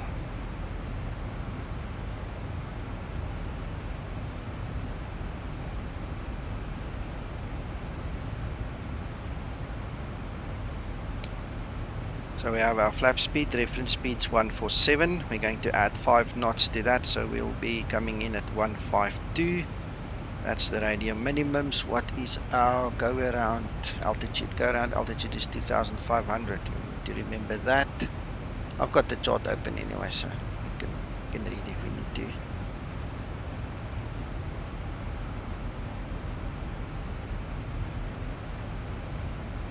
Let me show you something else here. I'm not sure if you guys know this. On the navigational display, there's that little white triangle. I've just put the magenta box onto it. Let me move the box away quickly. That is the actual nose of the aircraft. So basically we're tracking 277, but the nose is pointing like 272 or 273, which means we're crabbing. That's just a nice way to see where we're going and how the aircraft is actually flying sideways. This is not a big crab, but sometimes, you know, in big winds it goes haywire. So that's just what it is. Now in the real world, the first officer, that's one of his duties. He will sit the whole time. You can watch him. He's going to follow the nose, well, the heading with the nose, or the nose with the heading, whatever you want to call it. So he's going to continuously change the heading. It's got no bearing on the flight.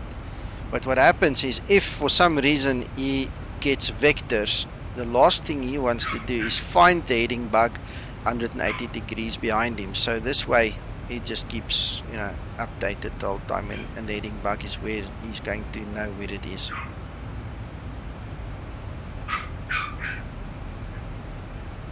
I see we're coming up to the top of descent shortly.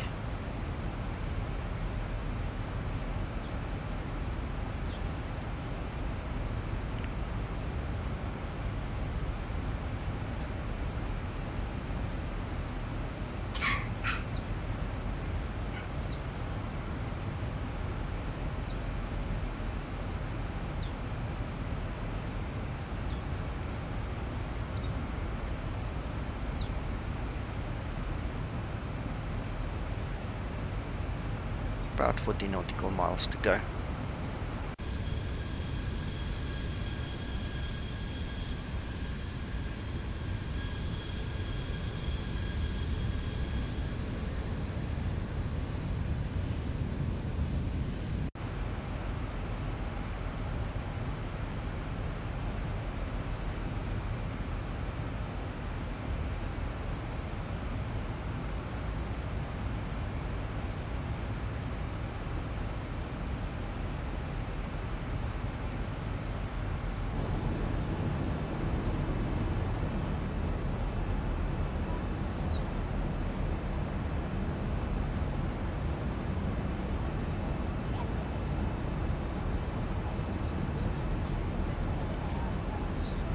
I can sure look at the tutorial. There's not much to do with the response curve.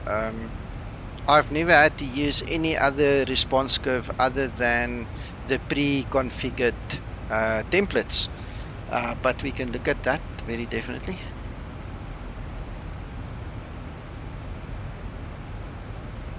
Have you, as a matter of interest, have you actually seen my installation tutorial on the Zibo, how to do it correctly and how to set up the calibrations and things? Have you actually seen that? Because if you have not, I suggest you go have a look at that as well, because it's kind of very important to get the Zibo to fly the way it should. Otherwise I'm sure you've seen some streamers and some videos on YouTube where guys totally lose it, you know, and it's just because it's not been set up correctly. Excellent, excellent. Thank you for watching. Alright, now then we'll have to look at the response curve. I've also had requests for active camera, oh sorry, not active camera, X camera. Guys want me to do a tutorial for X camera as well as the auto for XP. So we'll put that one on the list as well.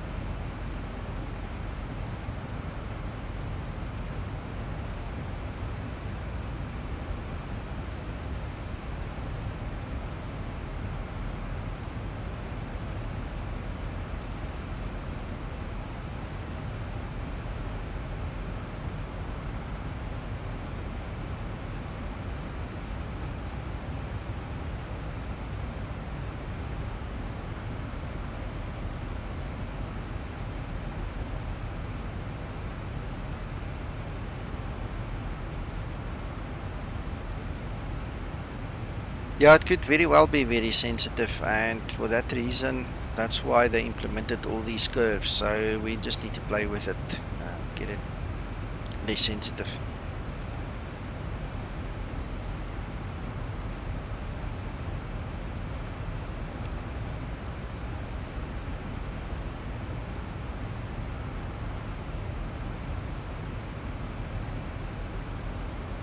This is weird. This is the second time this has happened. I lose my Navigraph subscription on the tablet for some reason. I'm not sure if I actually enabled it after month end. I know there was a story that you have to do it every 30 days. I think that's what has happened. Let's quickly get it back up. Close.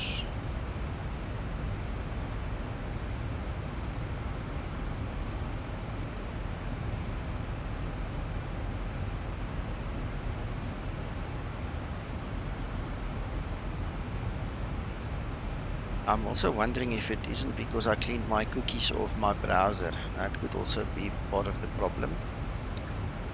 Alright, so that's done.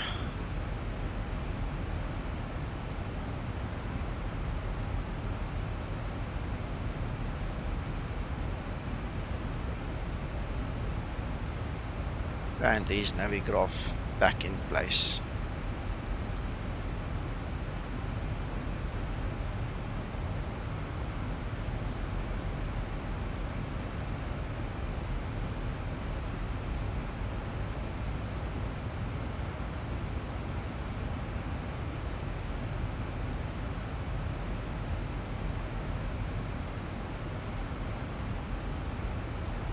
Right, so we will be joining here from Vaida.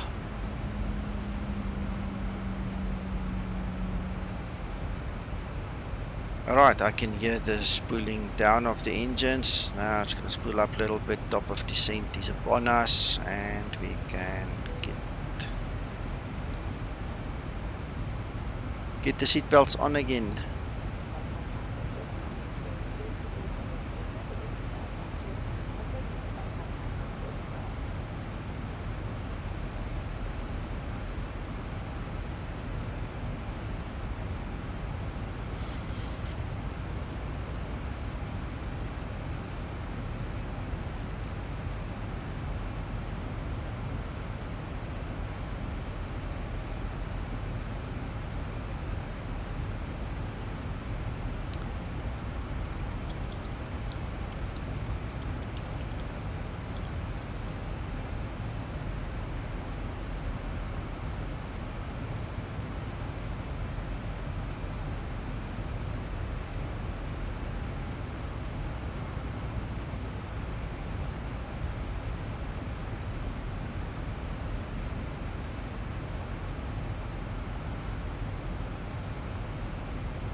Yes, David, I ate all the cookies.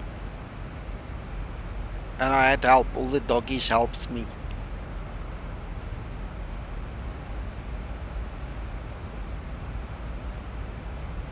Right, so let's use this PA system again. PA descent. Folks from the flight deck, we've started our descent. Should have you on the ground in about 15 minutes. Want to thank you so much for your company and business, and hope to see you again with us sometime very soon.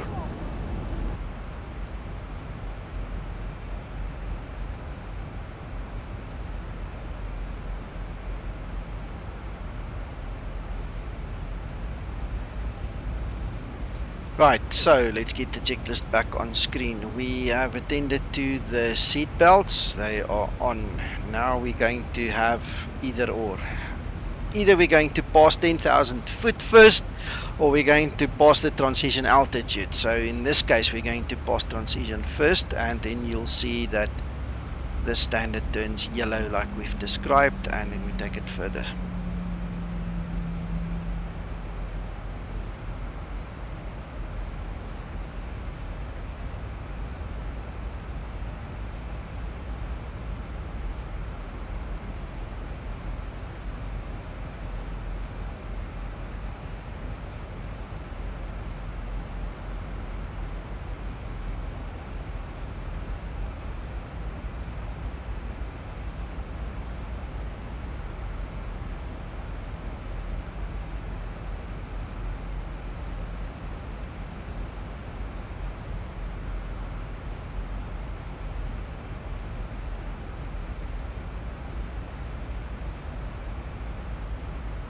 Huh?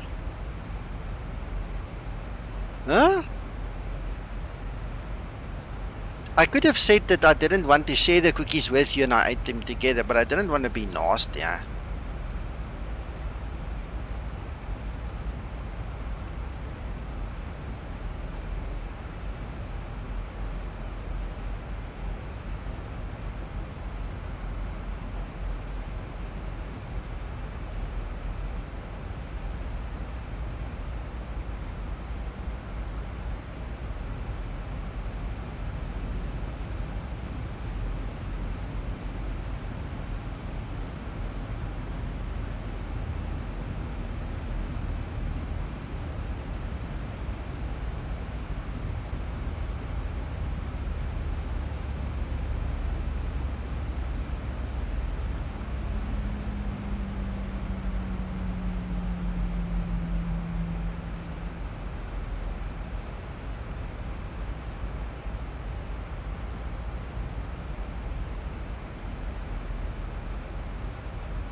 Right, so in terms of the landing, this is going to be a straight in landing on the runway 27. So no go arounds and all kinds of funny stuff, we hope. And I can't say when last I actually landed from this side. It's going to be fun. Then we get the city on the left. Also Misterx Scenery, guys, the link's in the description below. So if you want the same scenery, go grab it. And please make sure that you visit my private hangar if you want some of the nice freebies that I have, and the checklists and things. Everything is in there, and then some.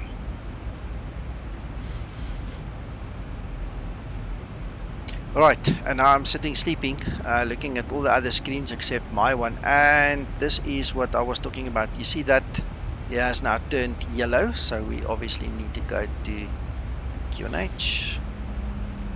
If we did not set up the forecast properly, in that little line over there, it wouldn't have turned yellow in the right place. As easy as that.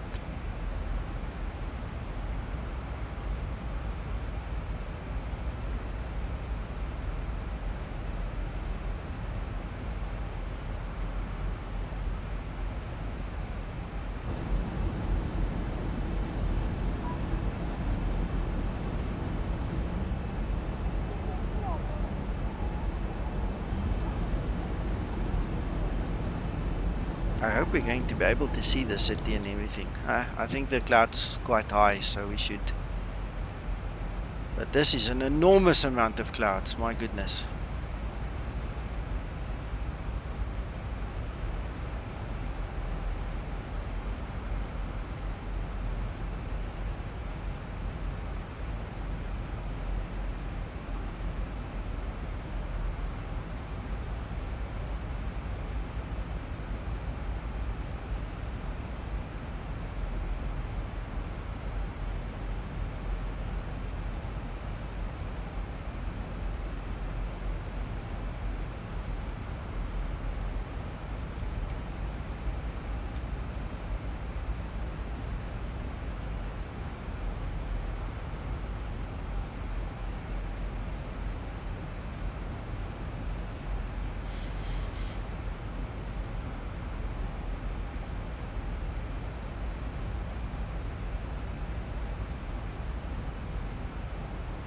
If you guys are interested in the weather, I'll quickly make the screen a little bit bigger temporarily.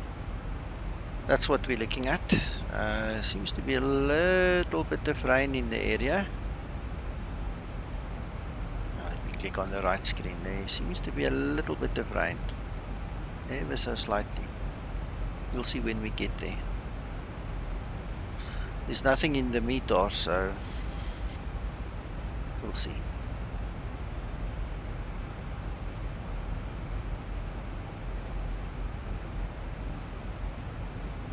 Wrong screen. Let me just bring it back down again.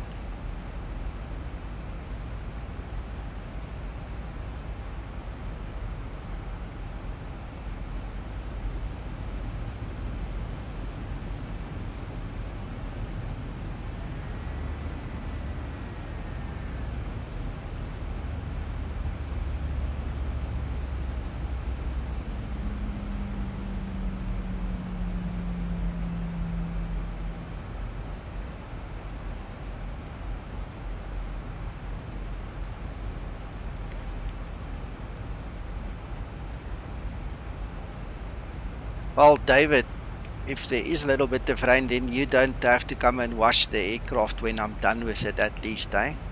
Then you can rest this afternoon.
Alright, so crossing 10,000 feet or passing 10,000 feet, landing lights needs to come back on. Right, we're using. Right, engine start switches go back to continuous, and I'm just double checking our anti-ice is still on because we are not sure what's happening there, but it looks like some water in there.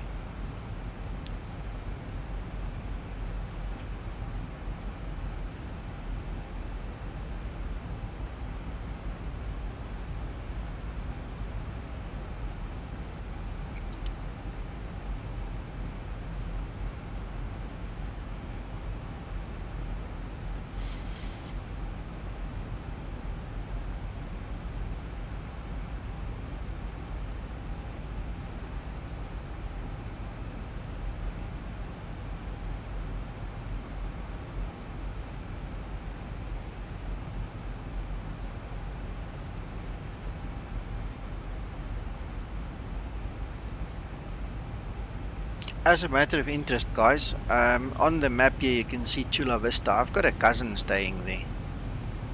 Hi.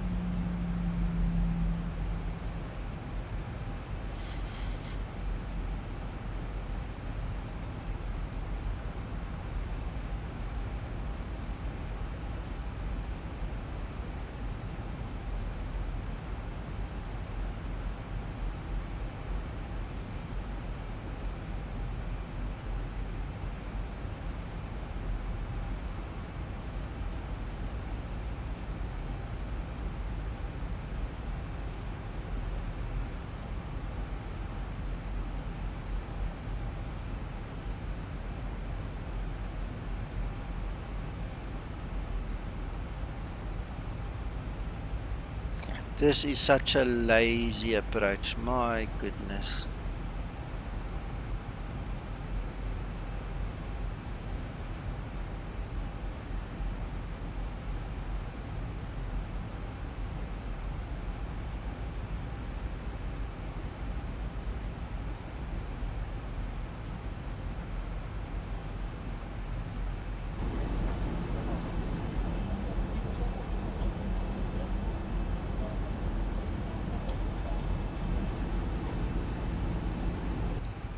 These clouds are low.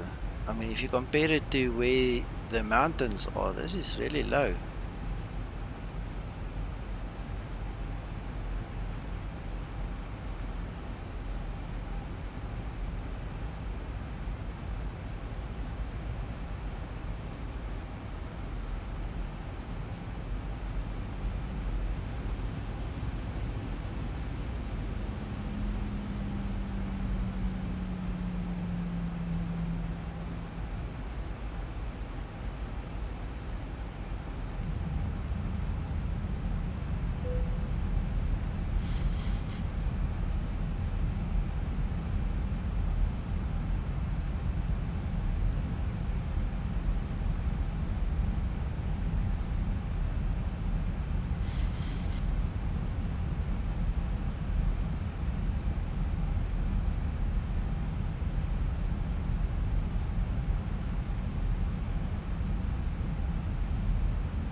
Our approach course is 275, so now it is also set.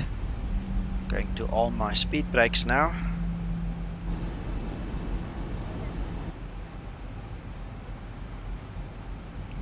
Might as well use them again.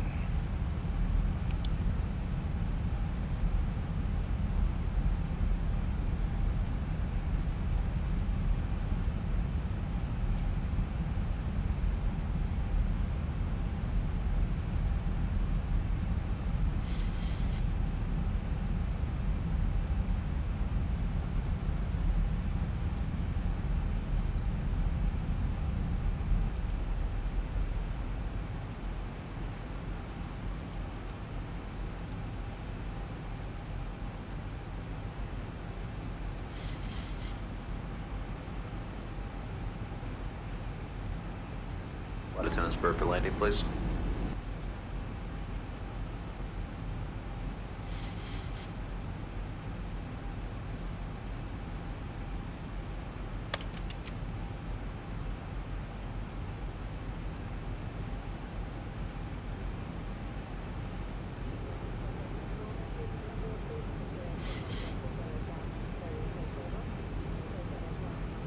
$2,500.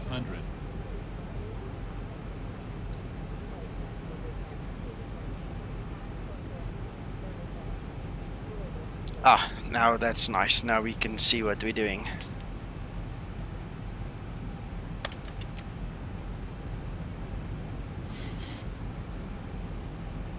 Right, so what I'm going to do is I'm going to bring down this down to minimums, which is going to be 700, so that we don't get kicked out of our glide slope before the time is necessary.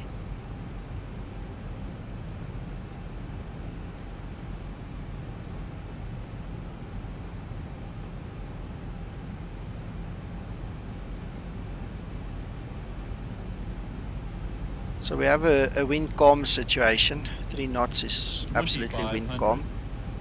We don't have any issues like that, so here we go.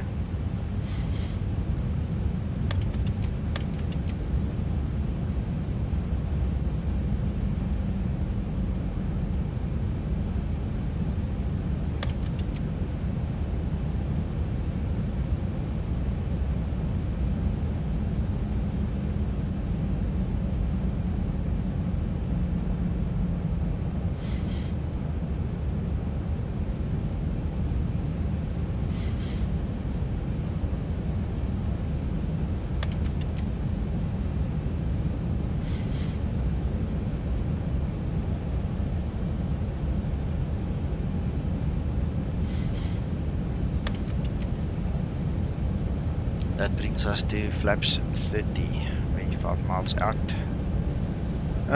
In the real world, there is a rule which says we shouldn't have done that. We should have held off a little bit until 3 nautical miles, but simulation is simulation.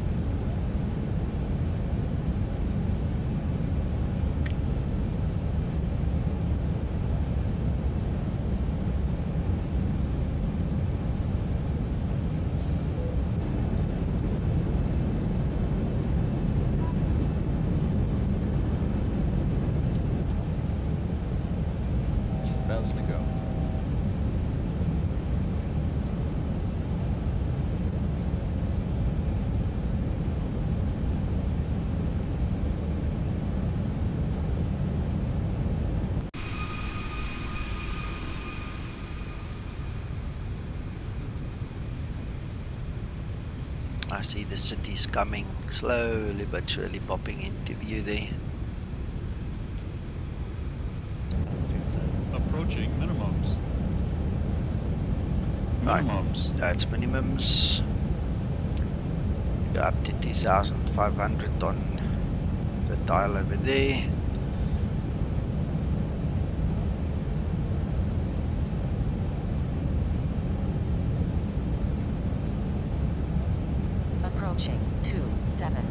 Auto throttle goes off, flaps done, landing gear off. Runway turn off lights we can just use, why not?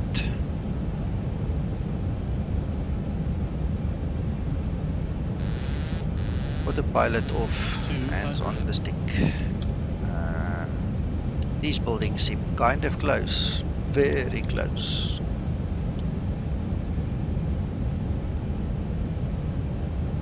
Watch out for those power lines, buddy.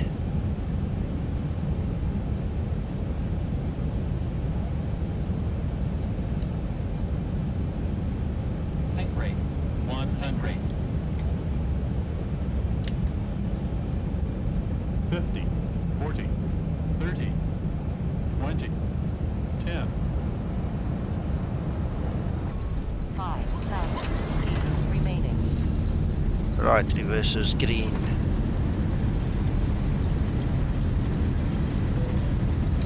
We'll fix the typos later, guys. Don't let that bother you, eh?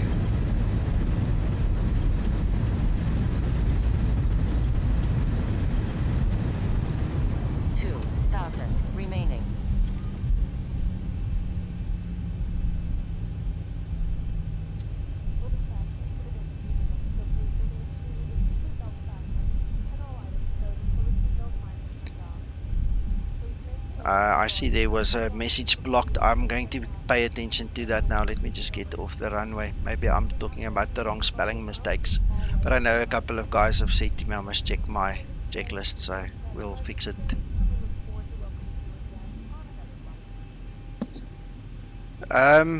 Giovanni, I cannot tell you. I'll have to review the video. It might be that my nose down attitude was just a little bit too much. I don't know. I can't tell you at this point in time. don't really know. I'll have to check. We had enough thrust. We were definitely not sinking, so I'm really confused. I don't know. I'll have to check.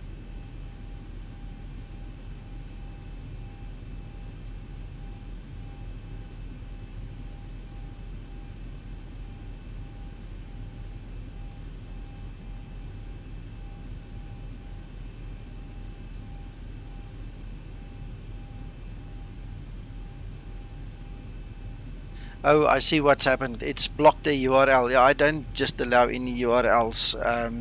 I'm not sure what that is about. I think that's to subscribe to PewDiePie. I don't think I would like to allow that, but I'll think about it. Righto. So, we have pulled off the runway. Let's get our checklist back in place.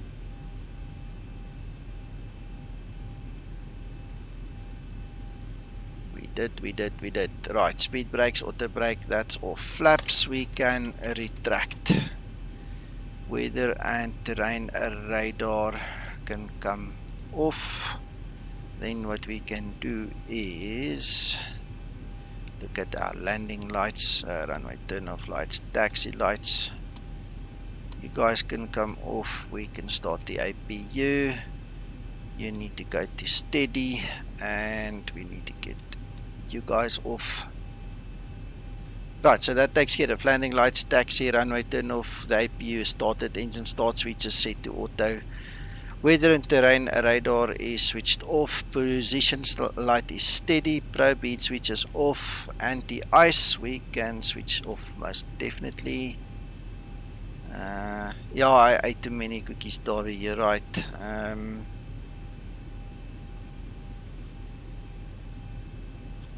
Right, transponder, we're going to keep on TARA as per the notes, and we can then taxi to a stand of our choice. There seems to be a couple right in front of us.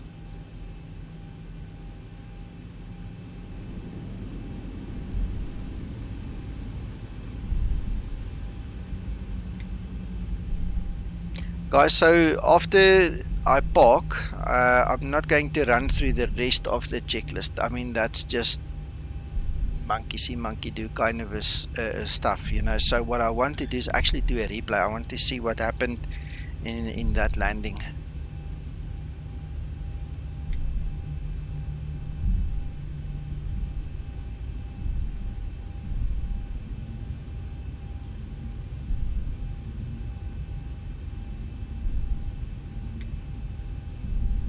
Alright, so let's not blind the poor guy. Lights off.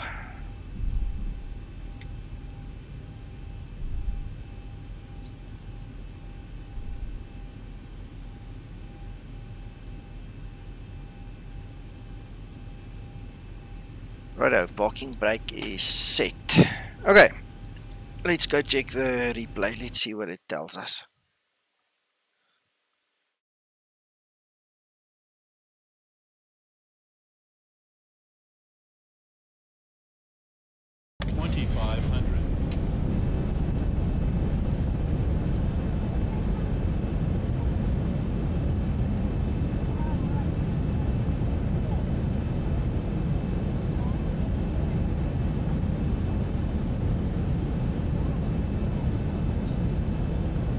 That looks so nice. Wow.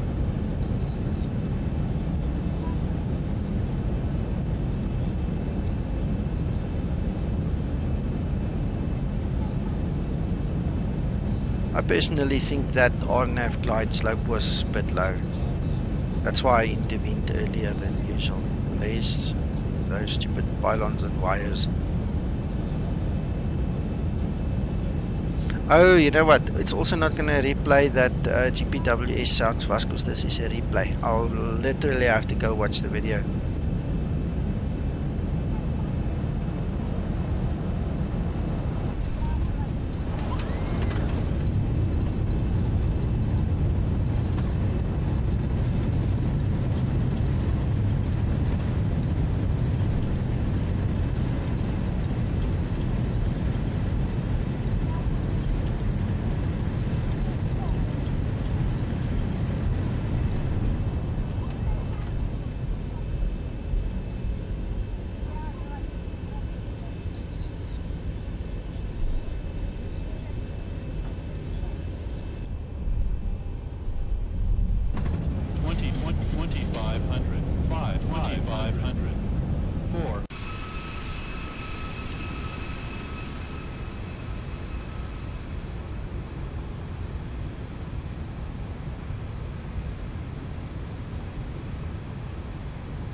That was slightly off-centered.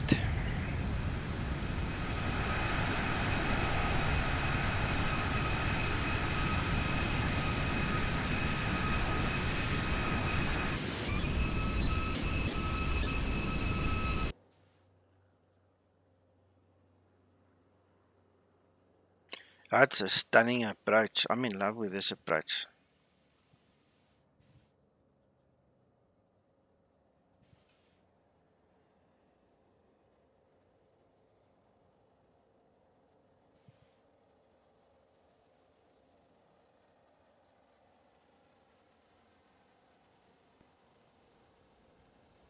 The combination of these high-rise buildings and these wires really make it a bit of a challenge to land from this side, eh?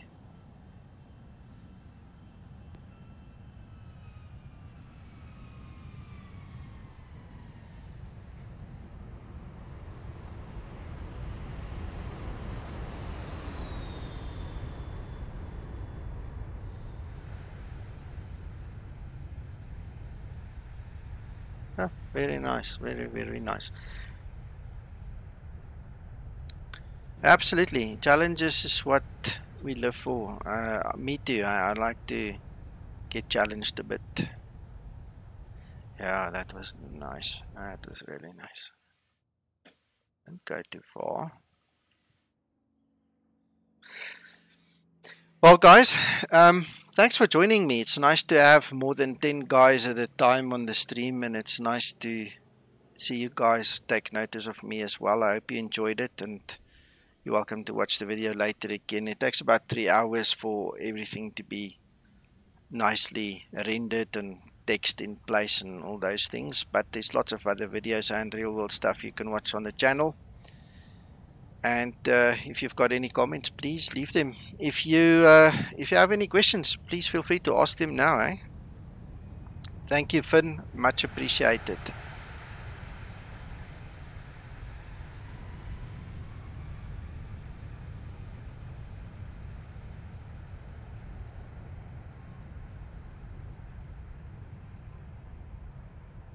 Thank you, Giovanni. I'll definitely do that.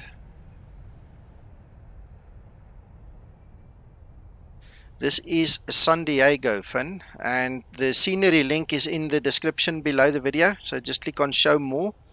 Then you'll see we flew from Phoenix. It's both Misterx Scenery, so from Phoenix to this airport, Sandiego. Thank you very much. We'll see you.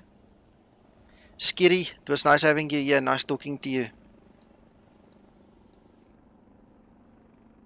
Finn, another thing, and for everybody that's joined late, in the description below the video there's a private hangar link. You're welcome to go in there. That is where I stash all my goodies and the freebies and everything that you guys might be interested in. This checklists, everything is in there. Have a look, see.